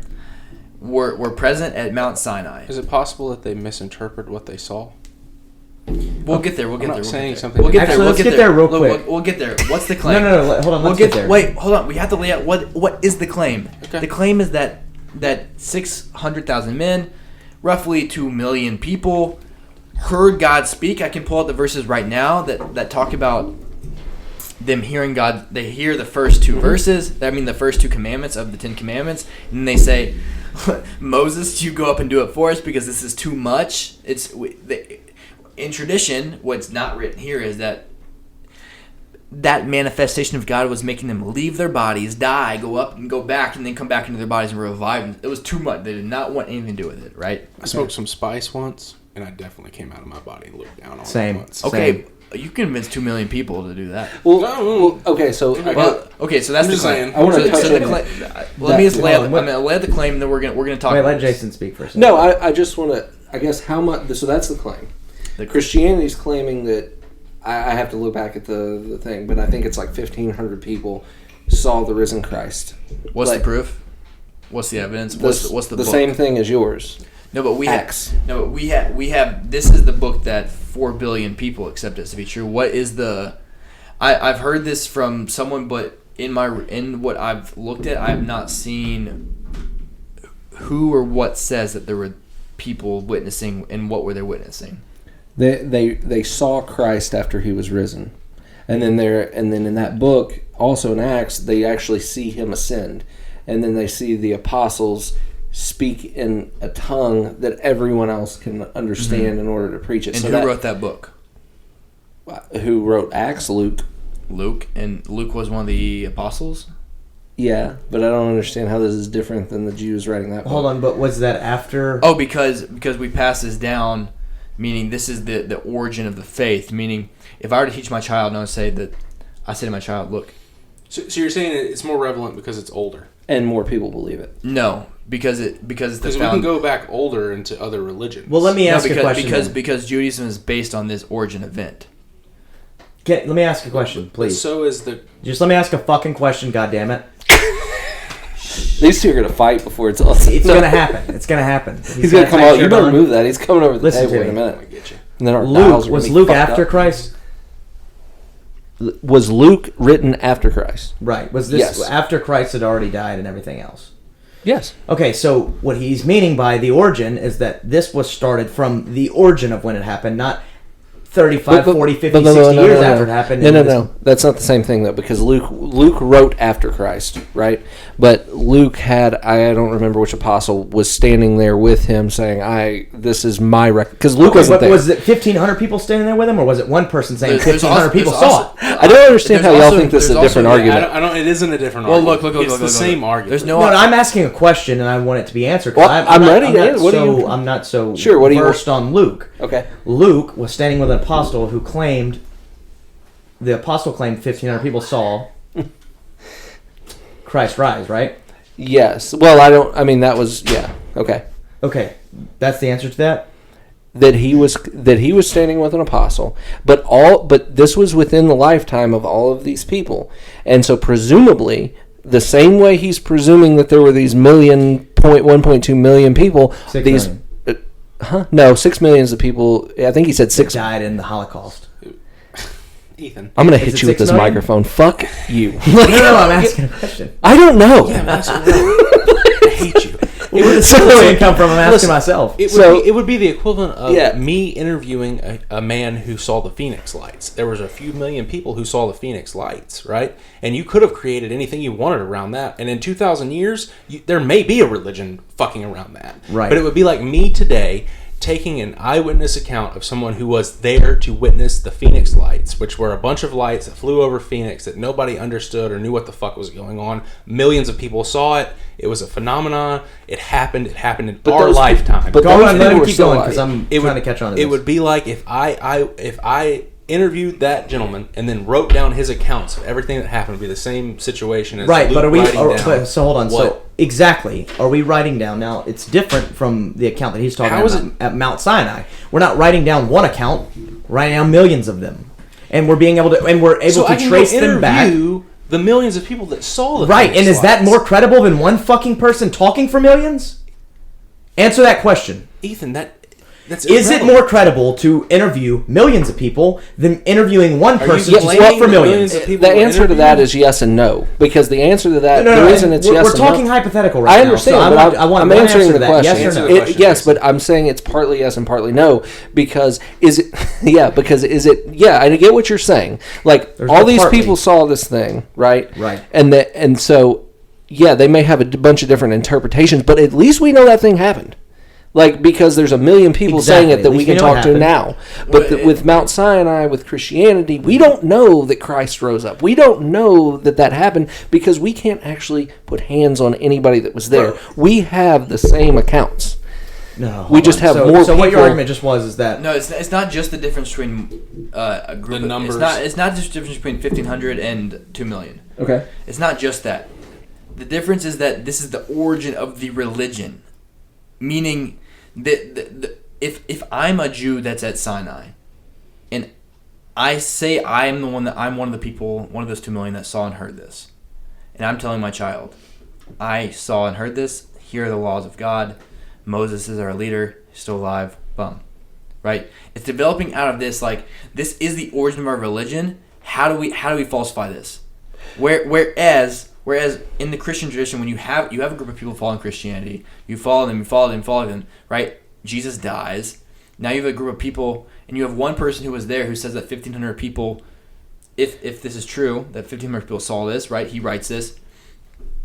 This is not this is the continuation of something, of a movement that was moving. It's not indicative of the religion itself. It's not that all the laws came from there. That everything came from that place. We have to ask ourselves, how did Sinai create a religion? What happened? So I understand that, but I'm not arguing this as a Christian versus that. I'm arguing it, and I really mean this, because my whole stance is I really started thinking about this when I had a kid, because there's all this bullshit out there that I think that is begging my kid to believe it. Yeah, they're claiming to have answers. Yes. Hinduism, all this stuff, right? Universal questions. And so when I had my kid, I was a very devout Christian. Like, I took it extremely seriously. And so I'm thinking... Your son's name's Judah. My son's name's Judah, and he's circumcised. 2 things I would not do now. But you wouldn't circumcise your kid? Not now, no. Anyways. But anyway, so You circumcised your child? I didn't. Okay. But anyway. So... With my teeth. Right, just itching. There's that explicit label. Anyway, so I started. That's why we need video. I know. So anyway, I started realizing I have to have something more than testimony and faith, because all of these other things have that. And I get what you're saying; it's the origin, but Christians would say that's the origin of their, because if Christ isn't really, Paul says... they believed before that. What do you mean? There were people that believed in this person before but that. There were the apostles, but it was like... And this is another... And then now those people who are continuing on the tradition say, I wasn't there when Jesus rose, but I was a Christian before this. I don't think that they... What about? But that's not the way the New Testament Sinai. Those people believed in the same God that Jews believe in. It's absolutely. the same thing. Things got very skewed. It's the same line of thinking, though. It's the same reasoning. Yeah. And so I don't know how you can reason one thing with what you believe, but when the same line of reasoning comes from someone else's, you say that's not. And that's where I got to, because so I would answer have this for the two of you, because from what I've been explained by Riley, and the video we listened to, We should really link in the description. You should. That's fine. We can. If we can figure it out, And that's not even what I'm. That's not even what I'm going towards. Okay, please. So you're asking the question.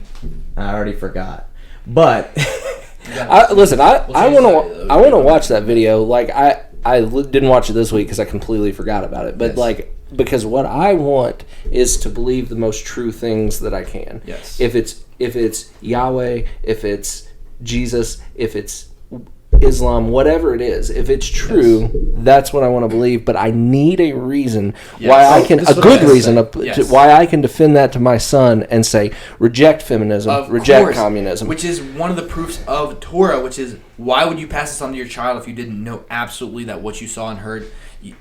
We'll go into it. But my parents passed on Christianity to me. But what was the origin? Because of that origin that he just... Okay, so hold on. Let me get this out of my brain because I keep slipping it. So when I was having the exact same questions you were, it was in the way that it was described to me by Riley, because I have the same questions as the both of you, and I think that most people do. And I have the same questions as you but, guys. So, sure, I grew up in the same...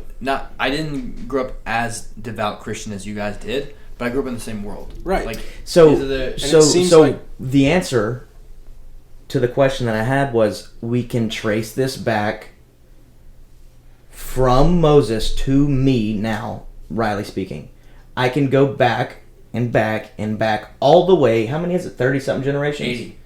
80 generations. 80 generations. I can go 80 generations back. From you to Moses? From me to Moses. Okay. And that was the explanation. Roughly. There is 80, you know. And not just him, but us as in general that are living today. It's only 80 generations. We can look at who was the leader of every generation for the last 80 generations, going back all the way to Joshua and then to Moses. Meaning, we can look at the text of those people, the history of what's going on, those people, and the development of the tradition as we have it now. So there's no so the question has to be asked: what happened to create this event? Like, what happened, and then how was the lie? If it was a lie, what was the lie that was perpetuated?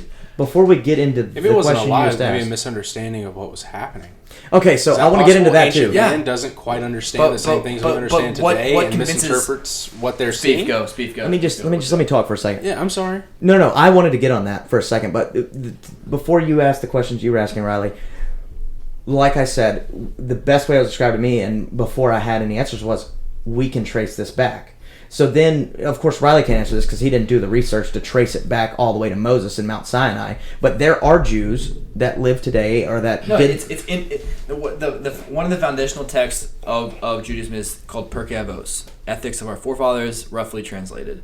And then one of the first lines of it is, Moses gave the tradition to Joshua gave it to the elders gave it to X, the X gave it to Bam, Bam, Bam, Bam. And now we can follow it from all the way to there's no gap, right? We can see the development of the arguments that occurred. What happened? What was it that it originated? When we have no unbroken gap, we have to say what developed, and we can see what developed. Okay, so let me say this. Talking about the gap. And 2,000 years ago, I can open up. We have the Dead Sea Scrolls, 1,500 years ago, that have the same exact Hebrew 5 books of Moses that are written right here. That and that we have the text that go along with it. All it didn't the documents going along with it are there, and those are the things we're living by. It's not the things we're going by are following that. There's no unbroken. So what happened in the beginning? And how do we know how do we know what happened in the beginning was true? And then the next question is, how do we know that it actually remained true? And so we follow what actually happened, and we see the history from that first person. There was so we have to figure out yes, okay, there's a degree of confusion now among Jews about what's true. But the margin, as what I was saying, was it's not a margin of deciding of major things. Whereas Christians would say the same. But within Christian tradition, there's a lot among the entire Christian faith. They would say that if you have the core value of the gospel, then it doesn't matter what we bicker about outside of that. But even the when they canonized the Christian Bible was in Mysia, several hundred years after Jesus, and they had to come together. Why did they have to come together? Because there were so many people saying different things. They'd say, what is it that we as Christians believe? and they can. So why are Jews coming together now to reason over what they believe? They're not coming together now. You just said there are different viewpoints, and that even today not everybody has it exactly the same. But there are two types of Jews. There are Jews that live by the Torah, and there are Jews that don't. Okay, Christians would say there are Christians that live by the Bible, and some that don't.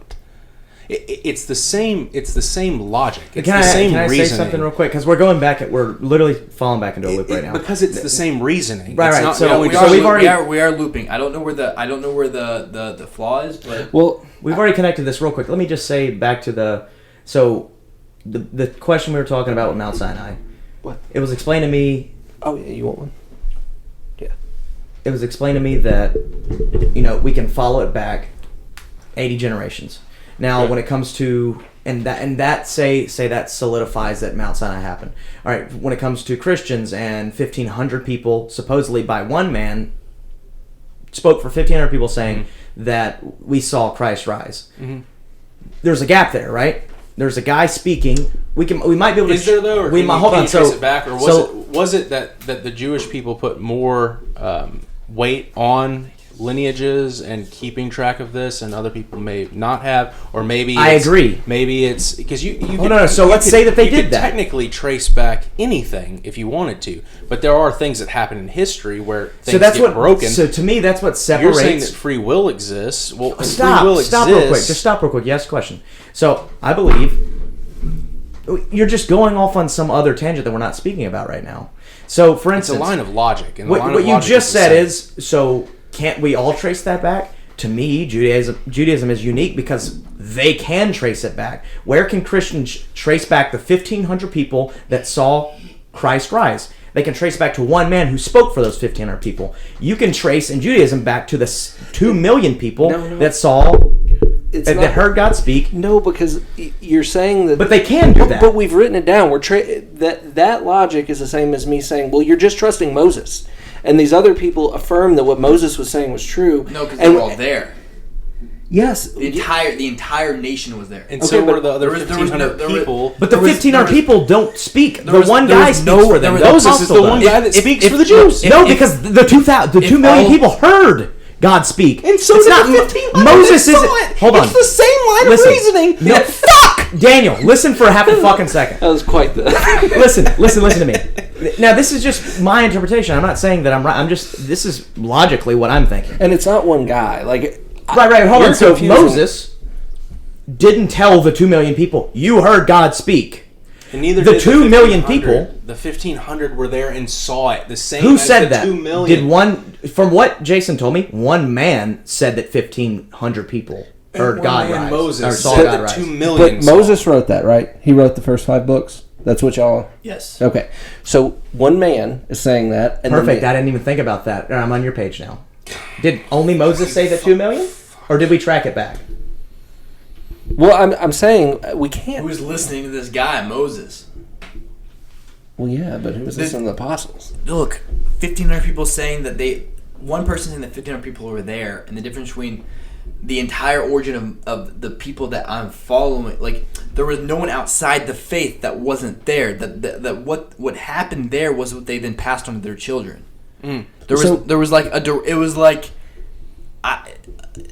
Let's say right now we had 1 million people that said a comet struck the earth, and outside of that comet that struck came a person that said this and this and this.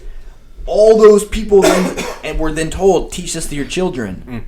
And then I said I saw that with my own eyes. Now I'm gonna tell my children. Mm-hmm. It's the same line of reasoning with the 1,500. It's not, because there's those 1,500 were there and they taught their children. They had a single man who wrote things down the same way that Moses wrote things down. It's the same thing. Because it's the same line of reasoning. I have a book sitting over there somewhere. It's not any different. So let's get off this subject for a second. Questioning Christianity. This is the book that everybody gave to me, The Case for Christ, and I probably need to give it a fair read, and I need to read farther into it. Watch the movie. I didn't see the movie, but the first part of it I threw out because I was like, "This is illogical." It's making a false analogy of a court of law and a witness I can talk to as a witness like Ethan's saying, it's one guy that's saying something that he's saying all these people back then agreed with. The difference is you can trace it back to the 2 million people. So let me ask the question. I can get on Ancestry and trace back a lineage to whatever yeah, so the if we hell could, I if we want to could trace do it that, back Right, but we're not talking about. We're talking about passed down word and text. How did we get anything right now if it wasn't passed down through generation to generation to generation? Okay, and so it has to be anything that we have now that was old had to be passed down. We're going to talk in circles. Same Let's line move of on. reasoning. Let's move on. Unless you're saying that your line of reasoning is older, therefore it is more legitimate. No. If that's what you're saying, then we can have the argument there. But the line of reasoning is the same. The line of logic is the same. Let me ask you something, then, Daniel. It doesn't. And this is something I'm just trying to get off this subject because we can talk in circles all day. Isn't Christ's story very similar to hundreds of other stories in hundreds of other religions? Is it not almost? Is there not a shit ton of similarities with Christ's story and all? There seems to be something that needs to fix things. Yes. Right, but you can literally. In so some religions, there is literally a Christ. In a lot of other religions, that they almost a Christ figure exact. that fixes the problems for humanity. Yes, okay, I agree. Sacrifices itself, sure, which goes back to that. what I just said. That if you're saying that yours is more legitimate because it's older, well, then you can go back. He's not though. He's never mentioned that. We can see. You can go back to the pagans, or you can go back to the Egyptians and their gods. It's all older, but it still exists today, which means there was some sort of continuing to tell the story to get to it. But look, today Jews can look at what they're doing right now and see exactly how that developed from Sinai. Christians are celebrating Easter, which is a celebration of a pagan ritual in which there's no legitimate Christian is going to claim that's comparing your Orthodox Judaism to your Reformed Judaism. But no, it's not.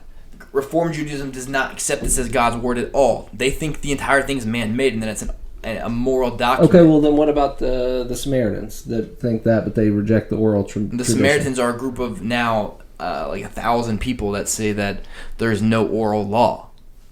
Again, we're talking about a group of millions of people now today that can trace back. I can trace back every single thing that I'm doing right now, and I can see the developments of it over the last 3,000 years, from one thing to the next. There's no gap between what happened, what I'm doing now, and so the question goes back to what happened in the beginning. So you see that it's not a claim based off of. One, the origin, what you're saying with the 1,500 people seeing Jesus rise from the dead is not an origin story. That's not the origin story. That is what we're using to try and validate the existence of a man named Jesus and the validation of his story. The same Christians that believe that 1,500 will also believe your Mount Sinai story. But we're living what happened at Sinai. The Christians that even the Christians today, not a single one of them would claim that they're doing what those 1,500 Christians were doing when they witnessed Jesus. I can see exactly what I'm doing. What do you mean though? Like how? How are they not doing that? None of those people were doing something with Easter egg hunts and a Christmas tree in the house. We've got to step back. But that's not because... That's the development of the religion. No, it really isn't. No, it's like... But that, okay, what do you mean? That's what all of Christians celebrate and they don't recognize. Okay, so remember last time we were talking about like national Israel, and you were like, well, they're not really following that stuff. Who? Right. When I got into the politics, secular. They're not religious. Yes, they don't same thing. Same thing for this. Like they don't believe in God. They're not. Why would they be connected to the tradition at all? But that's the thing. That's the thing we're talking about when you blend these two Easter eggs. That happened 250 years ago that we had secular Jews. When I went to... Let's get off this subject. But what? I don't know why. Like I went to... That happened dragged on last podcast. This was a different... This is different. Yeah. And like because no Christian church that I've been to has had an Easter egg hunt. Now I know a lot of them do, but I would celebrate Easter as the rising of Jesus. Yes, but it isn't like none of them say that the day they're celebrating it has anything to do with the actual rising of Jesus. They say it was a completely different time period. Yeah, but it's just as a remembrance. Like they don't think that Christmas happened on Jesus was born on Christmas. Like they just think they're celebrating it as a remembrance because they don't know what day that was. So like I don't think that's Jesus was born in the spring. Christianity is not, because they're not doing that over. Speaking about the... But this is something that's so fundamental to the religion that why wouldn't it be true? I'm saying the things I'm doing now can be traced back.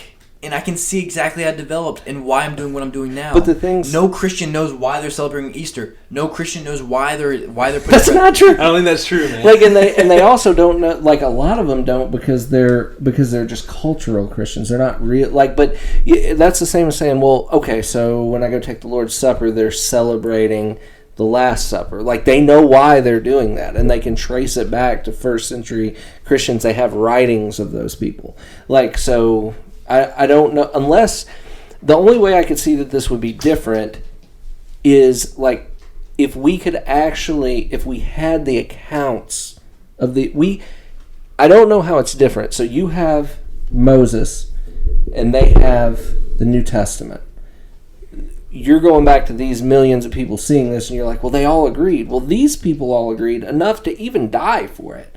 Because that's one of the Christian things is like why would people believe in the first generation of Christians when they were literally being hunted down? Nero was crucifying them. They saw this as important. Of course. Yeah. So I mean, like, yeah, when you believe in the Messiah, then you die for it. But prior, I mean, like, this is it's. We're not saying it's true. No. Yeah. that's I just think it's the same thing. But it's the same line of logic. I don't think it is at all. That's where we're at. I don't think it is at all because it's the origin and still the exact things that Jews are doing today. Christianity has developed and changed and over and changed and changed and changed and changed and changed. Its core hasn't, and I think you would admit that not all people who claim to be Jewish are living by that book right there in front of you. That there is a political side of the Jewish world. What's that have to do with Torah as God's word? Because the Christians... None of those people claim that God exists. None of those people claim that this is God's word. We're like those are okay. That's like saying that someone who got baptized when they were 4 years old, who's now living completely secular life, like hasn't been to church in years, that his claim on Christianity has anything to do with actual Christianity. That's exactly what we're saying. Yeah, and that's what I'm saying is that Orthodox Judaism, which we can look at over the course of 200 years ago, 400 years ago, 600 years ago, 1,000 years ago, 2,000 years ago, we can see the exact developments of it and see what has changed throughout history, and we know what things we don't know. We know what things. Yes, this is what comes from Sinai, and so then it goes back to what happened at Sinai. Like, I'm not. I hear that you're saying that it's the same logic. I'm not following how it's the same logic, and I'm also not following what exactly point I'm missing in order to show you how it is different. But because I think that it is different. That the birth, the ignition point of an entire religion. Christianity did not begin with Jesus' revival. This began long before, and the fact there was someone who says that he rose and there's 1,500 people.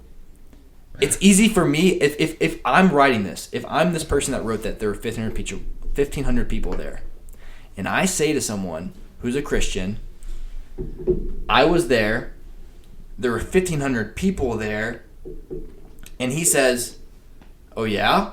Where are they? It's easy for me to say that those 1,500 people no longer are around. They've died. We're a couple generations removed, whatever. But they're not when it was written. They're not. No. But listen. But it's something that can be falsified. I can write a document saying that there are 1,500 people that saw Jesus revived. I can tell someone, and they don't necessarily have a real foolproof way to say yes or no. If this is important. Listen. Okay. That Judaism, that if we're saying from Sinai, that the birth of it was that every single person was telling his child that I heard God speak. We heard God speak, and then that person says, how can I prove that? Well, I can go to all the other millions of people here and ask them the same thing. They have to say the same thing. But in the case of Jesus, there's no way, especially when we're saying that if there's 1,500 people, there's going to be tons of people who are going to accept that, not in the terms of that they can actually accept and talk to someone directly, but that there's going to be people that are going to believe that based on whether or not they can talk to someone or not. It doesn't make a difference necessarily. But the foundation of the religion of Judaism is based on the fact that you can talk to someone who was there. That you can see someone that was there. And if not, then what was the lie? Well, but I think that's their foundation for that too. Because he appeared first to the apostles and then to, like, it's saying, like, he is saying literally in the Bible, like, don't just take my word for this. Like, there are witnesses out there you can go talk to. Like, because when they were writing the Gospels, yes, it was after Jesus' time, but the people were still alive during that time that they could go talk to. So I guess, and maybe we do need to move on because it does seem like a loop. Because all I'm hearing, the only difference that I'm seeing is the number of people, like, sure, they could go talk to. Because is the number not important? And that's just something that I have to ask myself. I'm not arguing with Riley. I'm asking questions that I have. Okay. How to you is a number not important? Well, because what is the number? What's the magic number? No, we just said it's true. 1,500 and 2 million. Yes, but what I'm saying is why is 2 million okay and 1,500 not? There was no one outside that 2 million. Just let me speak to them for a second so that I can... There was no one outside that. I'm saying no one outside that in the sense that if there was someone who wanted to ask this, that there was... Let me ask this, though, because in that story... That was the birth of the religion. Okay, but... The rising of Jesus was not the birth of the religion. There was people who believed... It was the validation of him being God and there were people that believed in Jesus as the Messiah long before his supposed rising. Okay, so... But this was the validation, so right? Is it possible... But there's people who are going to believe that validation based on this text that someone says. Sure, but there are people that believe in the whole Mount Sinai scenario based on the text that you're reading. And okay, you can trace it back, but you're telling me that those 1,500 people didn't tell their children? Well, and of course they did. No, they did. But the fact is that it allows space for people that weren't there to still believe. You weren't there for Mount Sinai. Am I not vocalizing exactly what? No, but also... Is it possible... Because look... I can see their point. Which is what specifically? But hold on, the question I have that no one answered is, why does numbers not matter? Okay, but let me ask this, because I think this speaks to the question you're asking. Okay. So, in that story, I'm very familiar with it. Like, so, the people that made the golden calf and all that stuff, they slaughtered a lot of these people. Like, I mean, that's an account of that story. They were slaughtered because of that. And just going back, I'm not saying this happened, but just going to my theory that the winners write the history book. What if the people they slaughtered were like, nah, that didn't happen, dog? Like, so there was like 2,600 people, somewhere around there. Very small, very, very small number. Yeah, but if they see them getting slaughtered, maybe it's easier to go over to that. So I'm not saying that this happened. I'm just saying that I missed that question. So, like, in that story, like, Moses comes down. Right. He sees they're worshiping the golden calf, which was interesting. You were talking about that. It wasn't just a golden calf or whatever. But that then, like, he breaks the tablets. He's incensed that they have done this. And they are ordered to kill a certain number of these people. They slaughter some people, and then he goes back up there and receives it again. So, like, there is an account that they slaughtered a certain number of the people right then. So is it? I mean, what if those people were going? No, none of this shit's happening. Yeah. So maybe that's why they slaughtered them. Like he said, we're not saying that that's what happened. Is that what the point you're making? Is that they killed people who said it didn't happen? Is it possible? Well, we know they killed people. Sure. Okay, so let's think about this logically. Let's say it's not even 2 million. Let's say it's 1 million people in total. Let's say they killed 50,000 people who didn't believe it happened. Why would the other 950,000? Because if you don't fucking say what they tell you to say, they kill you. You're hitting decibels. Right. I've not heard you hit before. Shit. I've heard it a million times because we have these arguments. But hold on. There's no dissenting opinions that have survived, developed out of this. Like, even if it is that you would die, like, you don't have to be vocal about it. You can write things. Like, things would sort of, like... And or pass it down outside of... okay, so separate and leave them and create I think there are, because there isn't just Judaism that exists. No, but there's... It all branched off of Judaism. There's no one that says that Sinai didn't happen. There's no Jews that weren't at Sinai or the people of that time. There's no writings that say that it didn't happen. There's no Jews that did say that Sinai didn't happen. We all agree that Sinai happened. Christians agree that Sinai happened. Sure. Muslims agree that Sinai happened. That's 4 billion people. Again, we have to go back to. Yeah, but all right. So hold on. Let me get to this because we're talking in circles now. Daniel stated earlier. What if they just misinterpreted what happened? Sure. That's all another. Right, so that's another scenario. I like the question because I like talking about aliens. Sure. What are we going to say happened with the Phoenix Lights in 2,000 years? Well, they were aliens. Okay, but will there be a religion? I think what Ethan's getting at is what if it was something like okay, aliens? so what but if hold it on. was? Sure. Okay. And also, but 2 million people. So there's the account that I brought up 2 podcasts ago about the 600 or 300 people at the school, the children that, Yeah. Right. Their story didn't change. Sure. And the little aliens walked around and they were spoke to in their minds. And the story stayed the same for 30 plus years when they were re-interviewed. Mm-hmm. When that happened, right? It was documented. Yeah. This is something closer to our time. And this is only 300 people. Right? If you can trace back 2 million, 600,000 men, whatever, how many other people were there.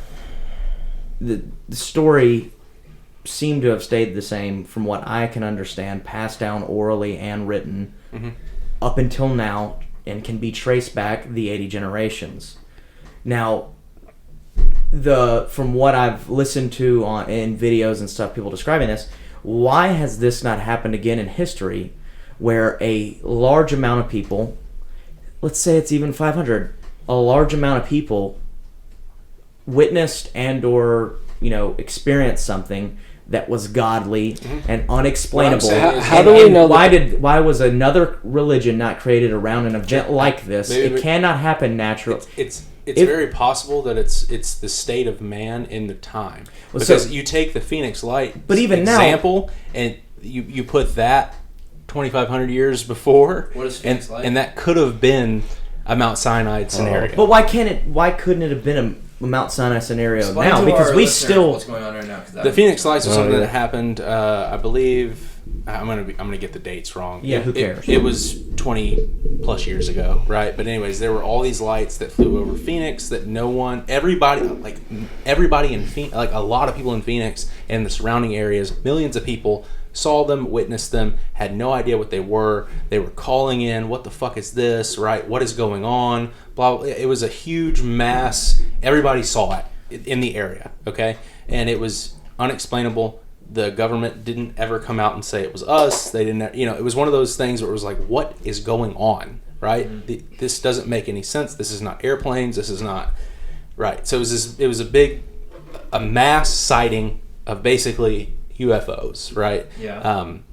What I'm saying is that you take that back to ancient times, and who knows what a fucking right. But the difference between a sighting and being spoken to, people saying that you were spoken to by God. That's completely different. That He said these things. And that's what I was going to bring up. How would people interpret what they're seeing? What this is signs from God. Can we think of what from happened? God? What is this? What is going on? Right, but were they there spoken could have been to? any amount of stories that could have been created around that scenario. If I understand right, because how do you get millions of people to agree on the story, on things being said? A charismatic leader, I would think, because I mean, I would say that. Well, you said, and maybe I'm not understanding this right because I don't know the oral tradition thing, but like this what I'm saying is direct from this. Well, yeah, I know you're saying that, but you said then there was accounts of everybody was being taken up and then back down. As far as what actually happened to them when they were spoken to by God, that's oral tradition.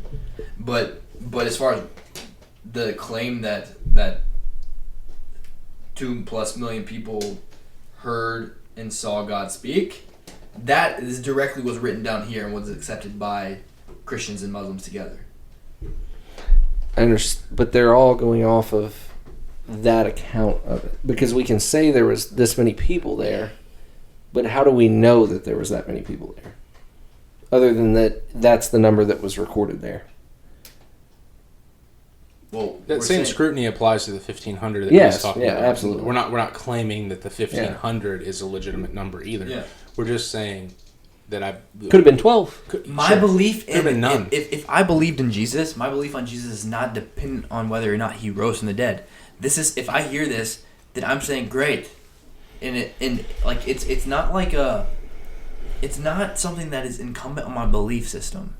When we if we were trying right now, us 5 guys were to try and create a religion in which we said, look, we all heard and saw God speak. This is what we heard him say. Tell your children, tell your children's children, and continue that. And these are the exact ways in which you will ascribe yourself to. But then we multiply that times a couple million. How is it that we get that to go? How is it that we get that to go? You get it to go because everybody wants answers to things that they don't have. Like, there are universal questions. Yes, you're right. Everyone is an ingrained believer. You've heard of, what was it, Applewhite theory? Yeah. Applewhite theory? I don't know what that is. I think that was in that video. It was. Yeah. Essentially, a man named, I don't know his first name. Something Applewhite? Applewhite. This is fundamental to psychology now that is studied in colleges. Applewhite was a man in California who convinced, 50, 60, I don't know what he said. 40. Perfectly sane, no previous health issues, middle class and up people to believe that, number one, in order to become enlightened, they had to all wear white Nike shoes. Black Nike shoes. After the black Nike shoes, then in order to really transcend, he convinced all the men to castrate themselves on their own. After that, he convinced them that what they really needed to do in order to transcend was that if they took some sort of lethal dose of, I don't know if it was cyanide, some sort of chemical, and tied a bag around their heads, that then they would then go up and the aliens would come in and bring them up, and they would be transcended, and they would whatever. Sure. Applewhite convinced these people, and there was only 2 people who didn't do it. The 2 people who didn't make it to the meeting. Yeah, they just couldn't make it. Right? Yeah. And so this is classically studied in psychology. The main proponent of Applewhite theory is the fact that everything Applewhite told these people were things that they could not check. Mm-hmm. They could not check the things that he told them. Why is it that Applewhite didn't say that your parents heard or knew about what these aliens said? Because each one of these people would go say, hey, Mom, Dad, what happened about these, is it black Nike shoes or white Nike shoes? They say, what the hell are you talking about? Sure. So are the 2 million people that saw this, are their names written down somewhere? The individual 2 million people? Yeah. No, but the leaders of each generation that are going back to the very beginning, yes. But this could possibly be an Applewhite theory over a 2,500 No, because period. this is the distinction that was made, and that is that the claim at Sinai is one that can be checked.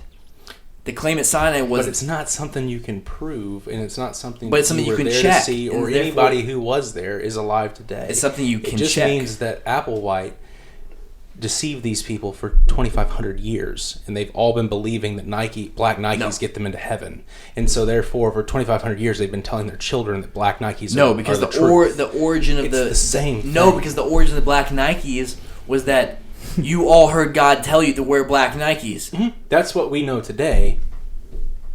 No. Through our ancestors. No, how was it born? You're not...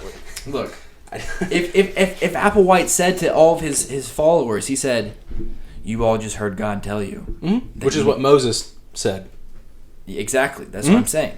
Very charismatic leader. Exactly. Same as Applewhite. Hold on. Right? Hold on before. So Moses told the 2 million people they heard God speak, or they heard them themselves? No, the claim is that they all heard. Right. Mm-hmm. So I'm saying, if it were a charismatic leader, he would have to say, you all heard God tell you these things.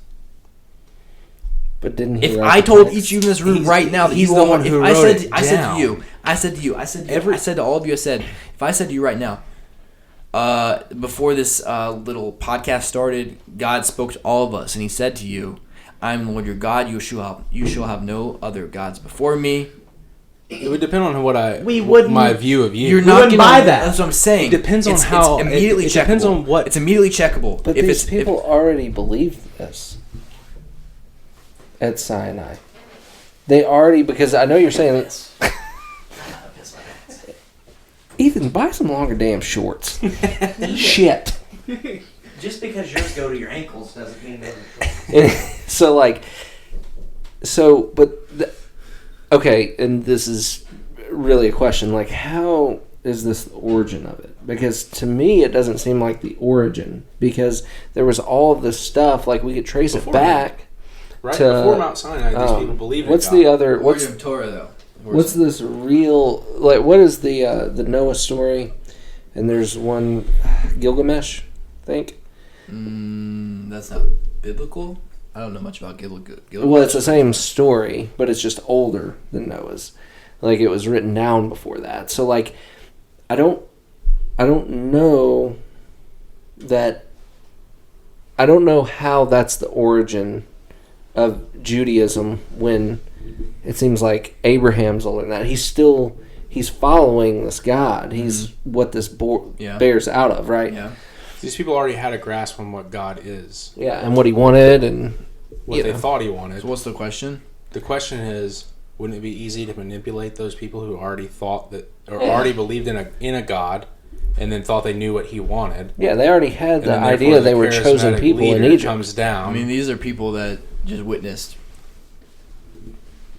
10 miracles happen in Egypt that freed them from being slaves. But you were the one on the last podcast who claimed that miracles happened all the time back then. And it was something with basically black magic. Humans could do certain miracles, sure. which was actually so that means nothing. Miracles mean nothing. No, not necessarily. Because there was actually. Well, how am I supposed to? Who am I supposed to believe? Listen. There was actually there were. If we follow the plagues, each one, Pharaoh's court magicians were able to replicate, but they weren't able to replicate, right? They were. They were. Yeah. Moses. Yeah, they were. Not all of them. Not all of them. Until what? Until the plague of the pests, the lice. The lice they could not replicate because the lice were below their. They were too small in order for the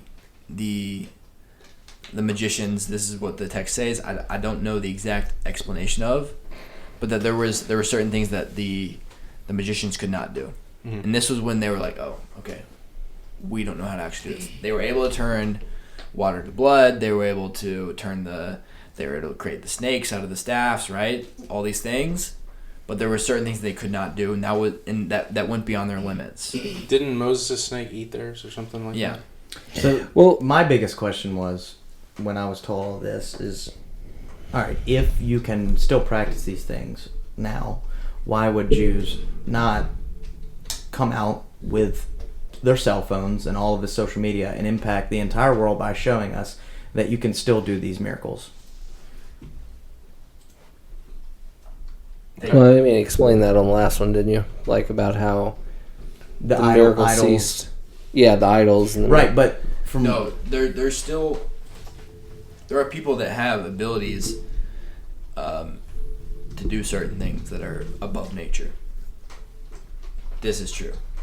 It is true that there are people that are capable of doing these things. Have you seen it? No. You lying? Have you seen it? Are you being truthful? What are you doing? I'm trying to get into the esoteric. I want to know what's going on. He's drunk. I'm with him on it. But my entire question was, way less than if those things still exist, then why haven't I seen it? Why have you not seen it? Why has the entire world not seen it? My question is, if I was a Jew and I wanted to convert, or I wanted... Well, I think he would say it's because of the idol thing, right? Then you'd have people worshiping an individual who can do some weird things. No.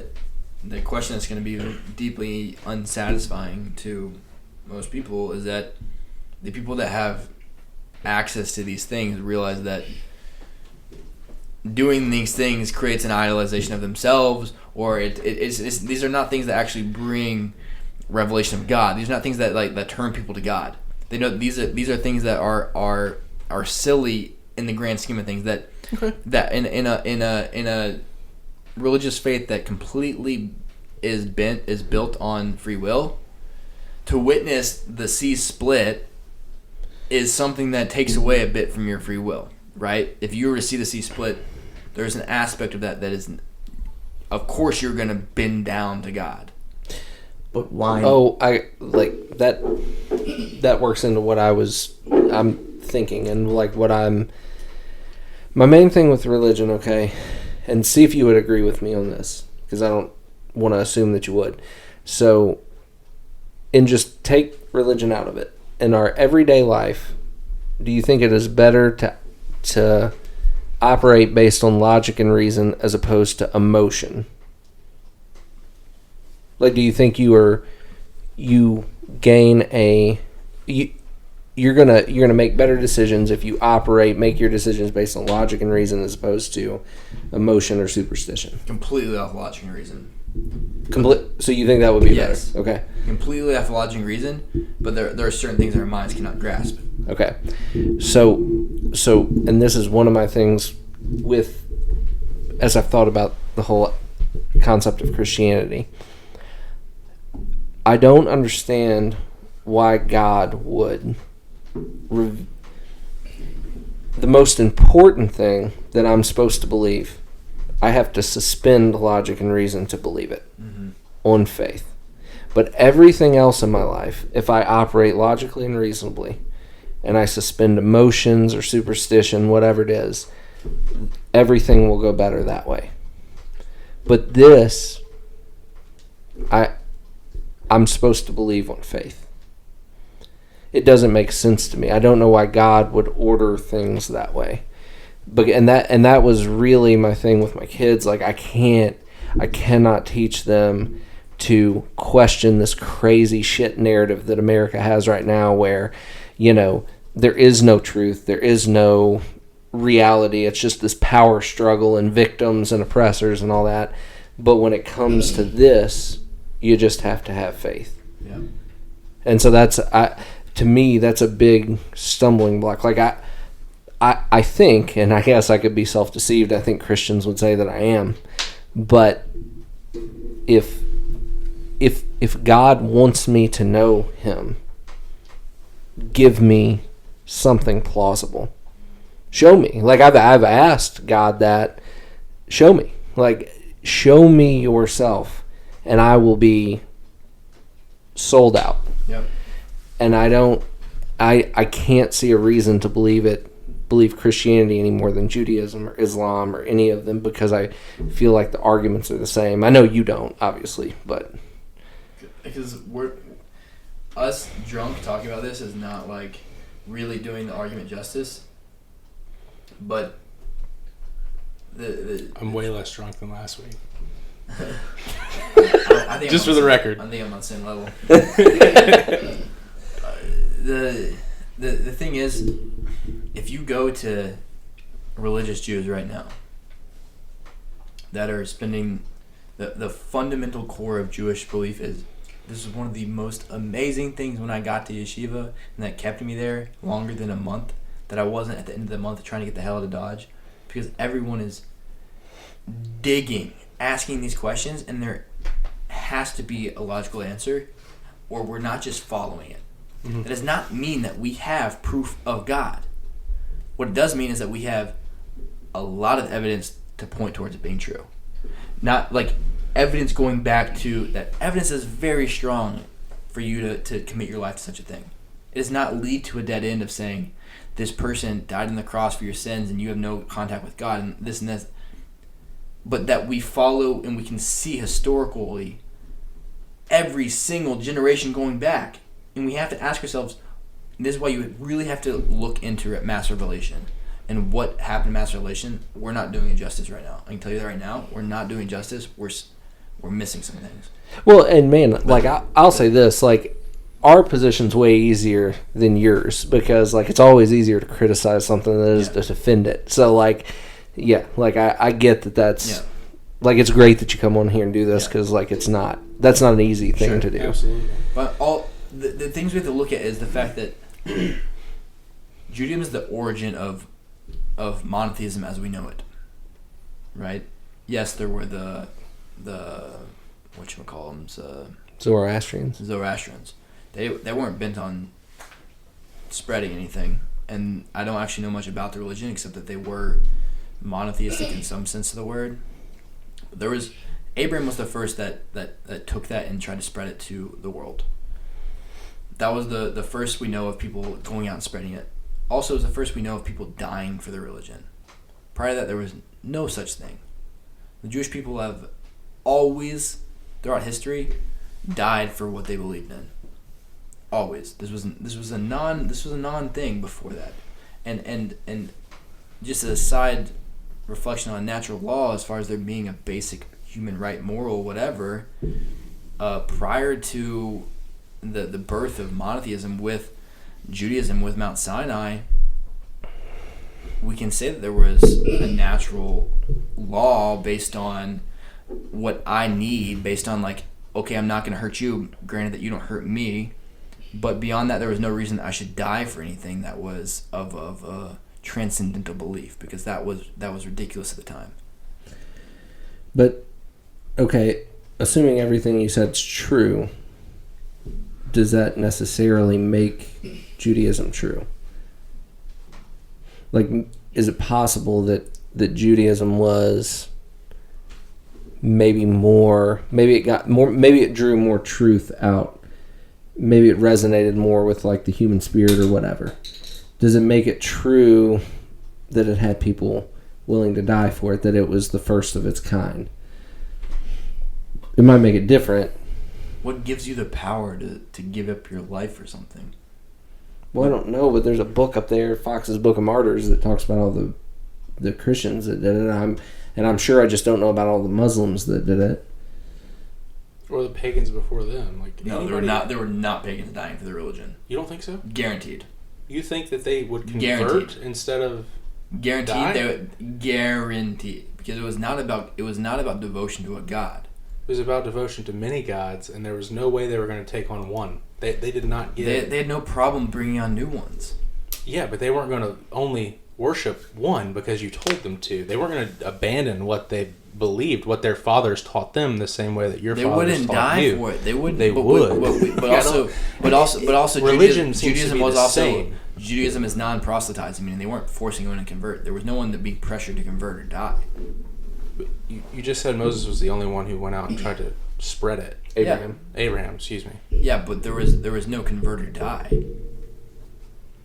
Sure. But there were many religions before this, and people died for them. No. I don't know how you could say that. I'm on your side. Where are you basing this off of? I'm basing it off of what you human think nature. would be true, or you have to look at it. If you believe something, you'll die for it. Look at Roman and Greek history. Valhalla. No one was dying. It was the only thing they believed in. They wanted to die. Why is it now that Greek and Roman gods such as Zeus, Poseidon, and these Greek gods have a Greek counterpart, right? That Poseidon is also known as Neptune, because they were able to translate their gods into their own culture. It did not matter. But if you came to them with your god, they weren't accepting it. Yeah, but we weren't. Especially the Norse religions. Like they only thing they lived for was to die, to go feast with their gods. They didn't. There was no way they're going to convert and without, like, that's what they lived for, was no one to told them. fight, die, and go feast with their gods. No one was telling that's them. it. No one was telling them that needed to convert. Were they not? No. Are you saying the Jews weren't, or no one where in was? history do we have that Jewish monotheists were going out and telling? Oh, I don't think that's what they were I'm not saying. saying that. I'm saying that, like, if there was any sort of wars and there were captives taken in any scenario, these people were just sold out to their gods as you are to yours. If there was a captive, let's say Viking, and he was told that he needed now to believe in Zeus, you think he was dying because he believed in his Norse gods over? Yes. No way, 100%. man. The only thing he wanted was to go and he wanted to go rape. He wanted to go. That's what he believed. It's lunacy. I'm not saying I believe it. No, it's fucking crazy. He wanted to go but that's rape, what kill. he wanted. No, he wanted to go rape, kill, and pillage. And in this life, but if the gods that the people were telling him to take on allowed him to go rape, kill, and pillage, okay. No. They believed in... It's historically not... What you're saying is historically not accurate. We have to look at were people dying for polytheism? No. People were not dying for polytheism. You have to look at the history. They were when they were confronted with monotheism. No. 100%. They were not buying it. They don't want it. It's not true. Based on what are you saying? Okay, maybe it's a bit afterwards. Maybe it's in like the first century, right? Like in you know when the Vikings raided England and things like that. But like they wanted nothing to do with Christianity. And if it would have been Jews that were in England, they would have wanted nothing to do with their God, regardless of whether Christ was involved or not, because they had many gods, and they all knew that when they died, they would dine with them and fight and feast with them. That's their version of their gods. That's what their fathers told them, the same way that our fathers told us about our gods. It's the same shit. We all die for what we believe in. It's always been that way. You don't die for... They weren't dying for these things in the sense that... It's not the same. It's not the same because these people were not being told that they had to accept this God or die. And if they did, they would happily take it. No. Well, hold on, but we're like Christian martyrs were not being told they had to accept a God. They were being told they had to renounce theirs. Mm-hmm. So, like, I don't know. That's is that relevant? That's a birth of monotheism. What do you mean? That comes from a monotheism that says this is the only God, meaning you cannot accept other gods, or you will not have any type of eternality. The polytheists did not believe this. Maybe if they could continue to keep their gods and add more, that's fine. The thing. Anytime there was monotheism was introduced into it, where it was like renounce all of your many gods to serve our one God. Exactly. They did not choose that. By definition, and would not, because that's not what they believed. By definition, polytheism was the fact that you could accept more gods and when Rome began their conquer, Rome conquered all of the known world, all of Europe, all of Asia, all of Eastern Asia, all of the known world, and every single civilization they came upon, what would happen is they would come across them. This is purely historical. They would come across them, and they'd say, "Accept our gods or die." And the people there are saying, "Great, you want our gods too?" And you look at the Greek pantheon now, thousands and thousands of gods for every single different type of god, and there were ones that overlapped. There's different temples. And you could go to this temple and do this. It didn't matter. The gods were not about an undying faith, a faith that you would die for. It was not about that. Okay, I can agree with you that if they didn't tell them to renounce their own, then they didn't care. There's no. If there was a version of renounce the gods, but there was no renouncing. There was no renouncing though. There was no idea of renouncing because God was not. It definitely was in the first century with the Vikings and the invasions of England. Most definitely, they were all Christians. They were the Saxons, and then there were the Vikings. And when they clashed, the Vikings, some of them accepted that, but that was a conversion situation. What happened historically? The Vikings are the aggressors. They came in and tried to. They were, but they tried to convert the Christians. No, they didn't give a fuck. They just were trying to do whatever they wanted to do. But it wasn't vice versa. Like they weren't accepting that God, and when they were forced to or told that they had to or die, they would die. They would gladly die because that was their whole religion was based around death. Like there was no reason for them to convert to anything because why would I? My whole reason for living is to die. Because they're not being told they have to renounce their way of complete barbarians. Yeah, like they weren't doing that. They didn't care about your civilization and your God. They gave no fucks because they believed what their fathers told them. Yeah, that's what I'm saying. Like we all believe what we're told. Like that's one of the things that made me question Christianity at first. I guess I was already questioning because I looked this up, and I wish I could remember the name of the fucking video I showed you. But it was like all of the Christian leaders that I respected most, and they're up on this panel. And the question is, why do you believe Christianity?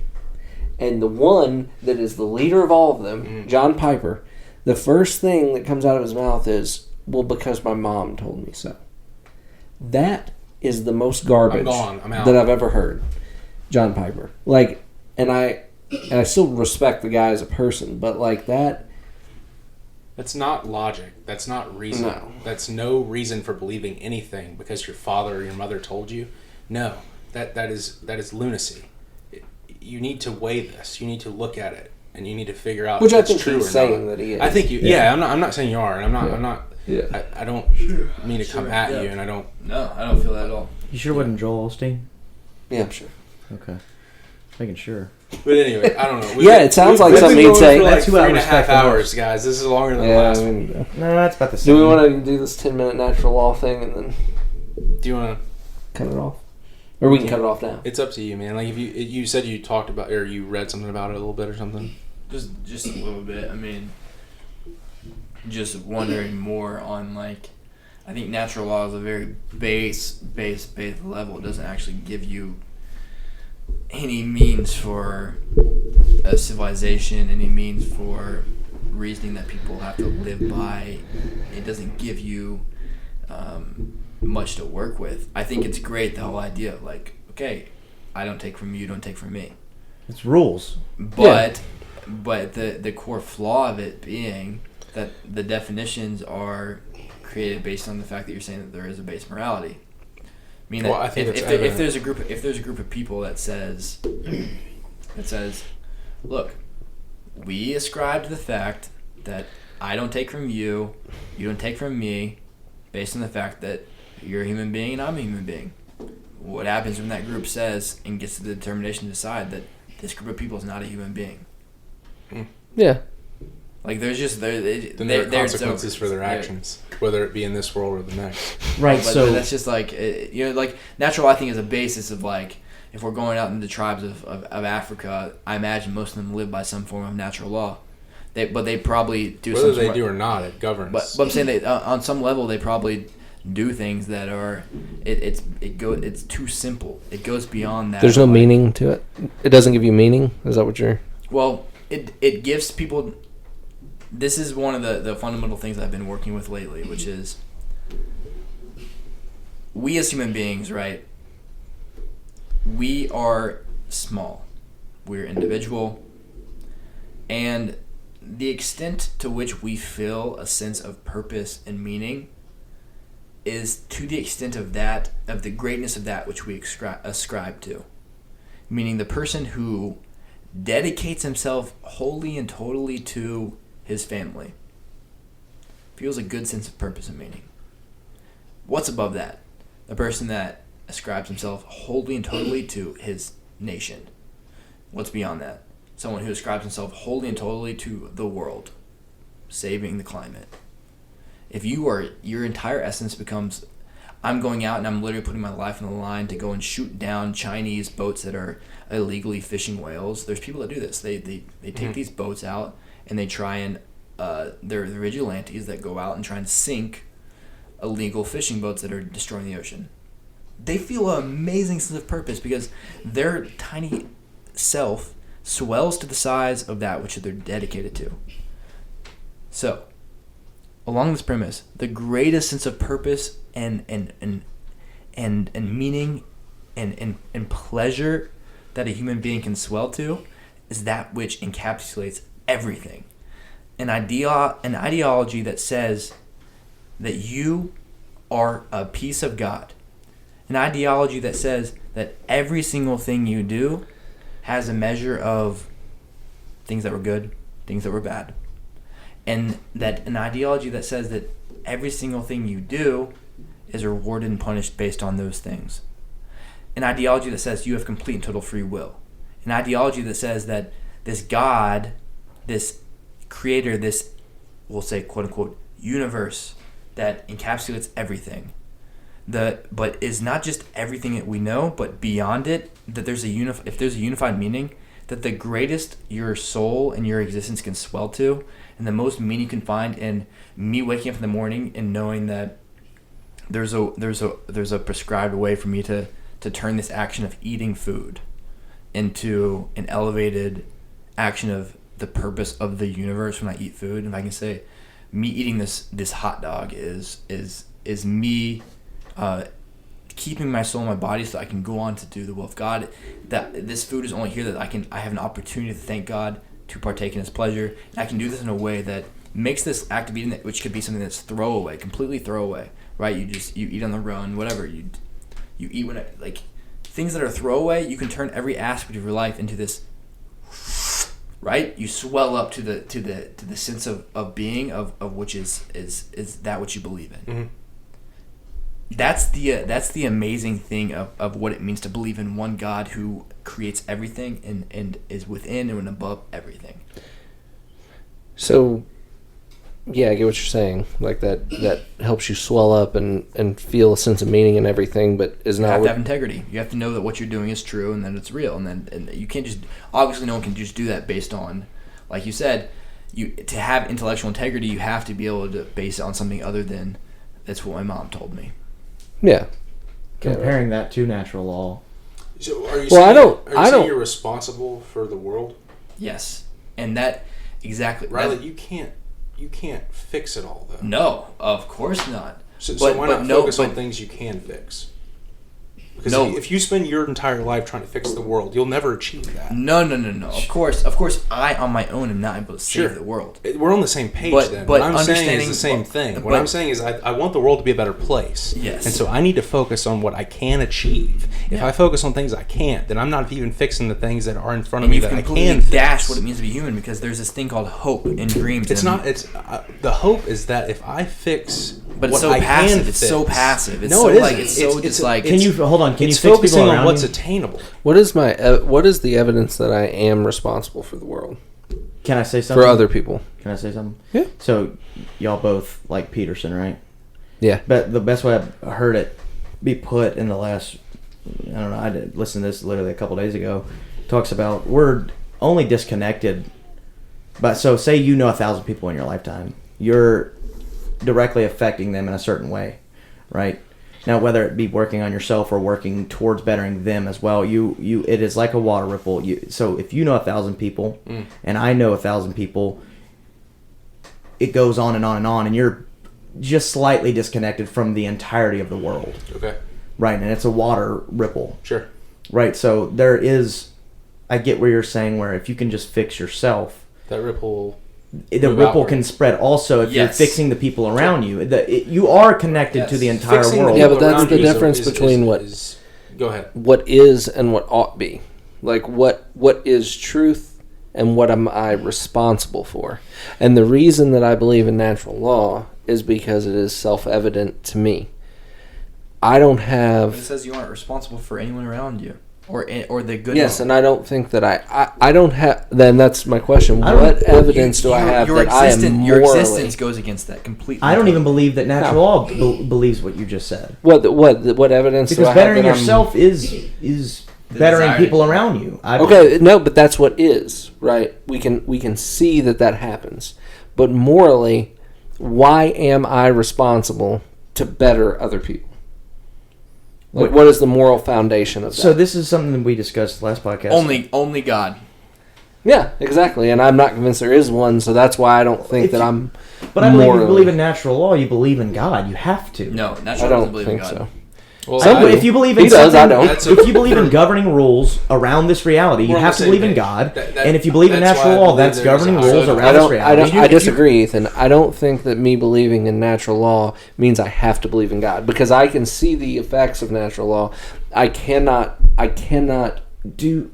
Would you state that? I mean, would you say that natural law is some kind of governing around this reality? Yes.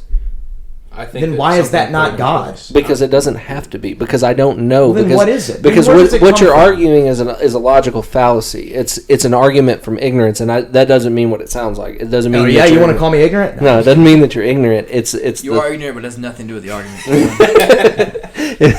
I want you to keep going because I want to continue. Yeah, it's the thought that I can't think of another reason why this would be this way. Right? So it must be that. It's like when Christians say, look at the tree. Let's not say God then. Well, let's not say God then. I think it's more ignorant to say, I believe that there are laws set in place naturally that are governed by something, but it's not something beyond me. And something beyond me means God in my eyes. And it doesn't have to be the monotheistic Judaism God or the Christian God. It has to be something beyond you. And that's how we describe what God is. I think there probably is. I think more than likely there is.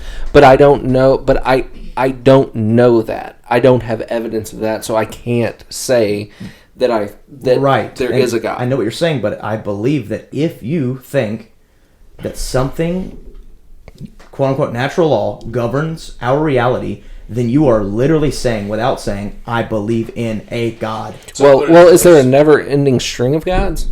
Maybe. Like, because, okay, so this governs my... No. You believe in objective morality, which is natural law, which means there's not a what my morality is and what yours is and what you believe is. There's one natural law that you believe in, which means there's one God to govern that. There isn't 10 million gods based on what I believe is moral and what you believe is moral. If you believe in natural law, you believe in one set of rules that govern reality. So which means something has to govern it. And logically, I believe what governs that God? What do you mean what governs that God? I'm just saying, like, I don't have evidence for that. You could go down a rabbit hole. I agree. I don't believe you can, because I believe what you said is you could say there's a God that put the rules in place, but then you could say, well, what put the rules for that God to put that in place, and then what you could go, sure, and you could ask those. To me, those are ignorant questions. Was saying when it says that King David was saying that, he says at the end, like, there's a limit to what I can grasp, right? Yeah. Sure. Well, but there is, but yeah, go ahead. I believe in your natural law, but I believe in what it has to say, that there is a basic morality that's inherent in the world, but it's just it's telling you 5% of the story. I agree. It doesn't. That's what I'm saying. It doesn't give you all the answers. No, that's what I'm saying. It's okay. It's like saying, okay, I believe in addition and subtraction. Yes, but there's a whole world of math out there. Yeah, like, that's right. So it's like, but the only thing that I can comprehend right now is addiction, is addiction and subtraction. That's all I can comprehend. So why don't I start using that in my day-to-day life? Right. So that therefore it may affect other people around me. Why would I keep? Why do you care? Why would I care? Yeah, natural selection, natural law. No, natural has law. No care in the world. Yes, it does, because it affects me if other people don't live this way. If other people don't live according to this, it affects me on a day-to-day basis. If everyone's living according to this, which is the basis of every religion, then things will be better for the entire world. What I'm saying is why focus on things I can't change, which is the world, and start focusing on things that I can change, which is me and the people directly around me, my friends and my family. That's wonderful. That's it. You're already so if I do that point right there is already a step. That's already a step. The people around them. It's the ripple effect, like he's talking about. Yes. And then the world does change. Yes. The micro affects the macro. Yes. That's it. Yes, we're not disagreeing. Every micro does what they're supposed to do. The macro changes. But what does a human being look like that's saying, I'm only going to change myself, versus the person who's looking at the world is saying, like, I am responsible for the world as it is. The person that says they're going to change themselves will do much more than someone who claims they can change. No. The person who says they'll change the world will do that and more. No, they won't. Because they'll never achieve any goals. Because you can't change the fucking world. You can only change yourself. Really? Because everyone changes themselves. The world changes. I want to tell a story. Story time. I'm not saying you can't. Story time, Daniel. Individuals, a few individuals. Story time. No. Not a few individuals. How long is this going to take? 2 minutes. I don't think it's all right. 2 minutes. Go.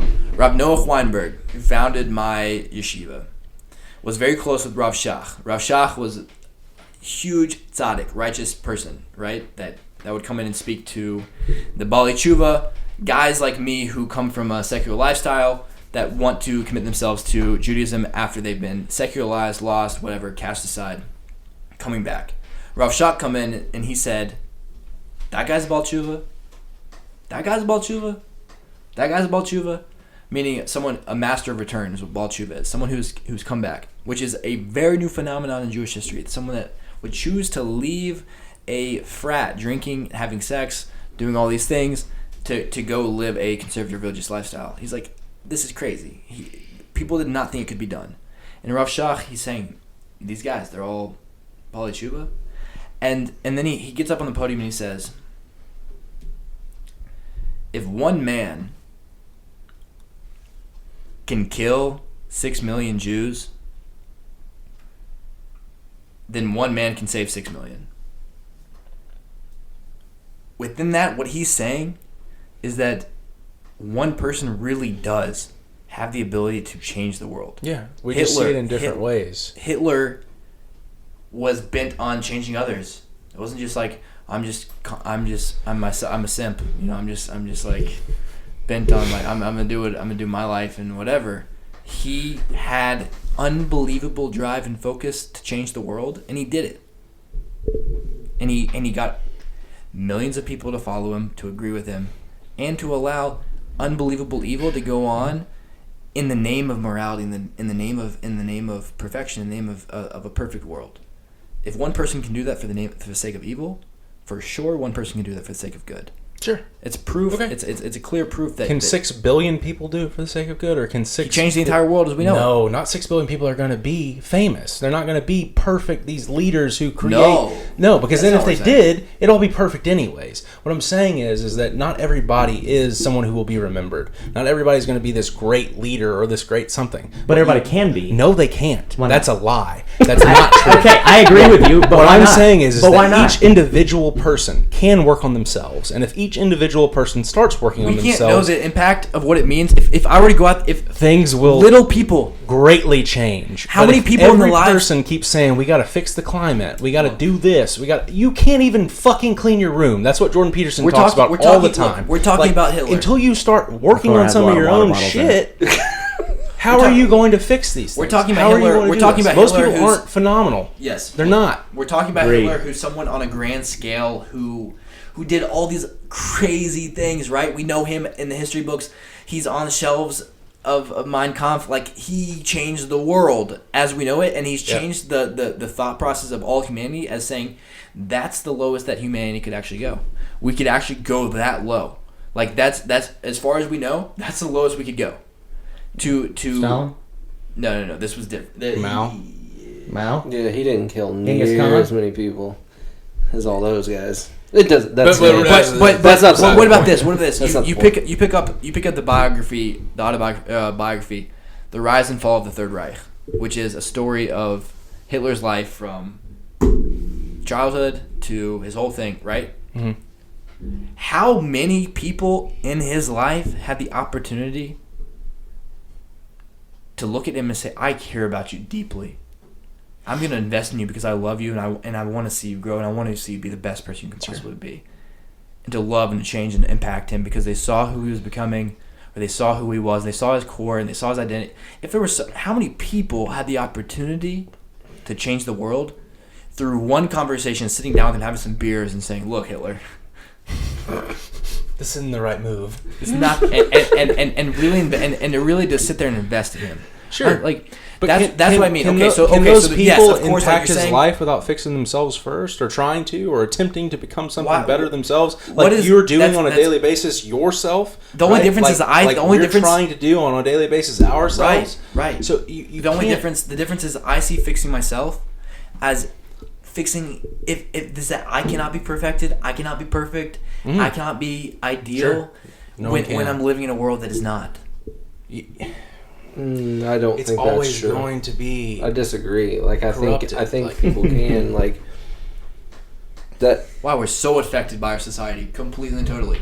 If I live in a society, if I live in communist China, I'm definitely going to be a completely different person than I am. So let me make this point. Let me make this point because I've been saying this. I just talked to my buddy that's in the military right now, and we were talking about Riley, and he knows Riley. You know Zach, right? Okay, you don't know. Who cares? Last name? Wagner. Oh, Zach. Yeah. Anyways, I was talking to him, and it goes back to the people around you and society around you. It absolutely does. Like, I've been talking about, I hang out with a bunch of toxic ass people that affect me negatively. Yeah. Right? And it goes kind of back to your point as if everyone around you was to better themselves. Working on themselves, the world would be a better place. Right, but it goes right into what he said that you just denied, is that if you can't be perfect unless the people around you are perfect. Not unless the world is perfect. See, like if us 5 and 10 of our friends decided, hey, we're gonna fucking challenge each other and hold each other accountable and grow, just because they're not perfect doesn't mean we can't reach a higher level of... Yeah, right, but you can, but there's a limit because you're responsible for the people around you. And I agree, but in a way... There's a limit. Obviously, God holds us to a certain level of like, okay, but if you died after a full life and you sat there and you played back your whole life and God showed you every decision you made, everything that could have happened, all of it. If you sat there and you saw the opportunity where that moment you were sitting in the corner of the bar and you saw young Adolf Hitler and you're thinking, that dude screwed the hell up, and I'm thinking, maybe I should tell him about, like how all people are created in the image of God and like that he's I'm trying to show him with my actions. And or maybe there's some carpenter who, you know that Adolf Hitler, like he was desperately wanted to be an artist. He was a painter. He was a failed artist. If there were one person that like. That's what I'm saying. How many people could sit back if it were so that you could live your whole life, sit up in heaven and look down and say, and you could see every mistake you'd ever made, every opportunity you ever had, all these things, and God could look at you and God being perfect truth and questioning your soul and saying, your soul was capable of impacting this person. Just a hair that would have turned him off the track of murdering millions. If God told me that, then I'd go do it. God doesn't tell me that. No, but we that's the whole point. If God told you, then whose choice was it? What do you mean? If God told me right now that my perfect purpose was to go and talk to little Adolf Hitler and tell him this, then what merit do I have on anything I just did? God gives us free choice. That's the whole basis. If God told me to do something, I better do it. I don't think that's a free choice. What he's saying is that God doesn't. So that you have the ability to choose. So that you have the ability for opportunity and reward. Because God wants to give you the greatest goodness. I can't believe that you aren't on the same page that you can impact people. Because you... No, he's not saying that you can't impact people. What I'm saying is that your lifestyle impacts them. If you change... And so does your words. Yes, I'm not saying you don't speak. Of course you speak. But you don't go and you don't go up and just, like, we went to lunch today. Am I responsible for the man sitting at the table next to me? I'm supposed to walk up to him and try to explain to him natural law while he's eating a fucking barbecue sandwich? No, I'm not. That's what I'm saying. It's not my responsibility to walk up to every human being that I come in contact with and try to explain to them the truths of the world. You got to put your oxygen. You got to put your oxygen. That's not even attainable. You got to put your oxygen. I'm not going to listen to that. I used to do that. I used to think I had it. That's why you're so opposed to it. Is because you've lived in a Christian world where the goal was to change everyone, like in a very direct. What I'm saying is the best way to change them is to live it. Yes. That's it. Number one is put your oxygen mask on. You have to get the oxygen yourself. You have to change yourself. Clearly, there's a famous saying. There's a famous saying by Reb Noach, who was the one who started my yeshiva. He says, "If you know Aleph, teach Aleph." What is Aleph? The first letter of the Hebrew alphabet. Meaning, even if you aren't you don't know much. Sure. But if you know even a piece of it, teach it. Sure. But also there's another. But how many people are trying to teach things they know nothing about because they have the view that you've been saying, which is we need to change the world. We've got to fix these things. There are all these major problems with the world, and I agree that they're there. But how can I fix them? Who the fuck am I? Are we arguing about what is effective or what our responsibilities are? I don't even know anymore. I'm tired. Yeah. Look, I'm on your page though. I'll tell you this though. There's a point I want to make. Purely from just statistics of the impact that Jewish people have made throughout history. Right now, Jewish people are 0.06 of the world's population, but they compose 24% of Nobel Peace Prizes. You see en masse they are statistically outnumbered as lawyers, doctors, teachers, social change, whether that social change be communism, but the fact that, and this is coming from a theology that tells you that you are directly responsible for impacting the world. Are those effects that are in the atom of the world that you talked about in the last one, where it's like advances in technology and advances in space travel and other things, are those effects? Because how much of that is actually good for the world or good for people? Doesn't bring them to heaven. Doesn't teach them how to live. But is it good for the world? Develop. It's not. Development. It isn't. Development isn't good No, for the hold on, world. hold on. Not if you've lost all of the spirituality. That's not You've lost all of what it Not is true. Not true. to be Developing a the moral cure- human being. Developing the cure just for to a advance disease that in saves millions of technologies. lives. That means is nothing. No. It The absolutely medical means community something. is the most corrupt community that's out there. Sure, you're if saying we're that talking the about Jews are big behind pharma- that, then what the hell? I mean, those things don't mean anything. Not in a way of people living day-to-day lives. No, so I disagree. Well, It hold on. saves Say you go get cancer, Millions- motherfucker. And someone's created. Go get cancer, and who are you going to ask? God the forbid. people that God forbid that happens to any of us. Sure, here. but what I'm saying is I the kinda medical want 'em to have community cancer doesn't.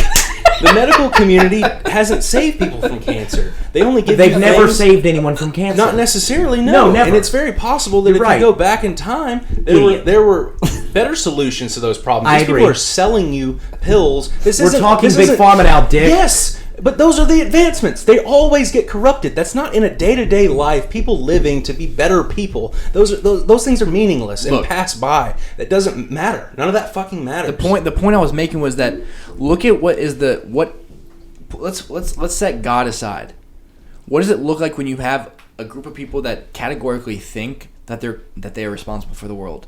You see that they are so devoted to changing the world that even the non-religious ones are an outgrowth of societal. Are they changing it because they care, or are they changing it for profits? All those things that you mentioned are for profit. They're Why not is it for that other changing groups the aren't world. changing it for profits on the same scale? If they had, so they're geared towards social. They're a understanding of natural law. They might do these things to actually help people, and not only just to step on heads to gain I'm saying, look status. at the product. and profit. Look at the product of a community that tells every single person, and that they're raised by a culture that says you are responsible for the world, changing the world.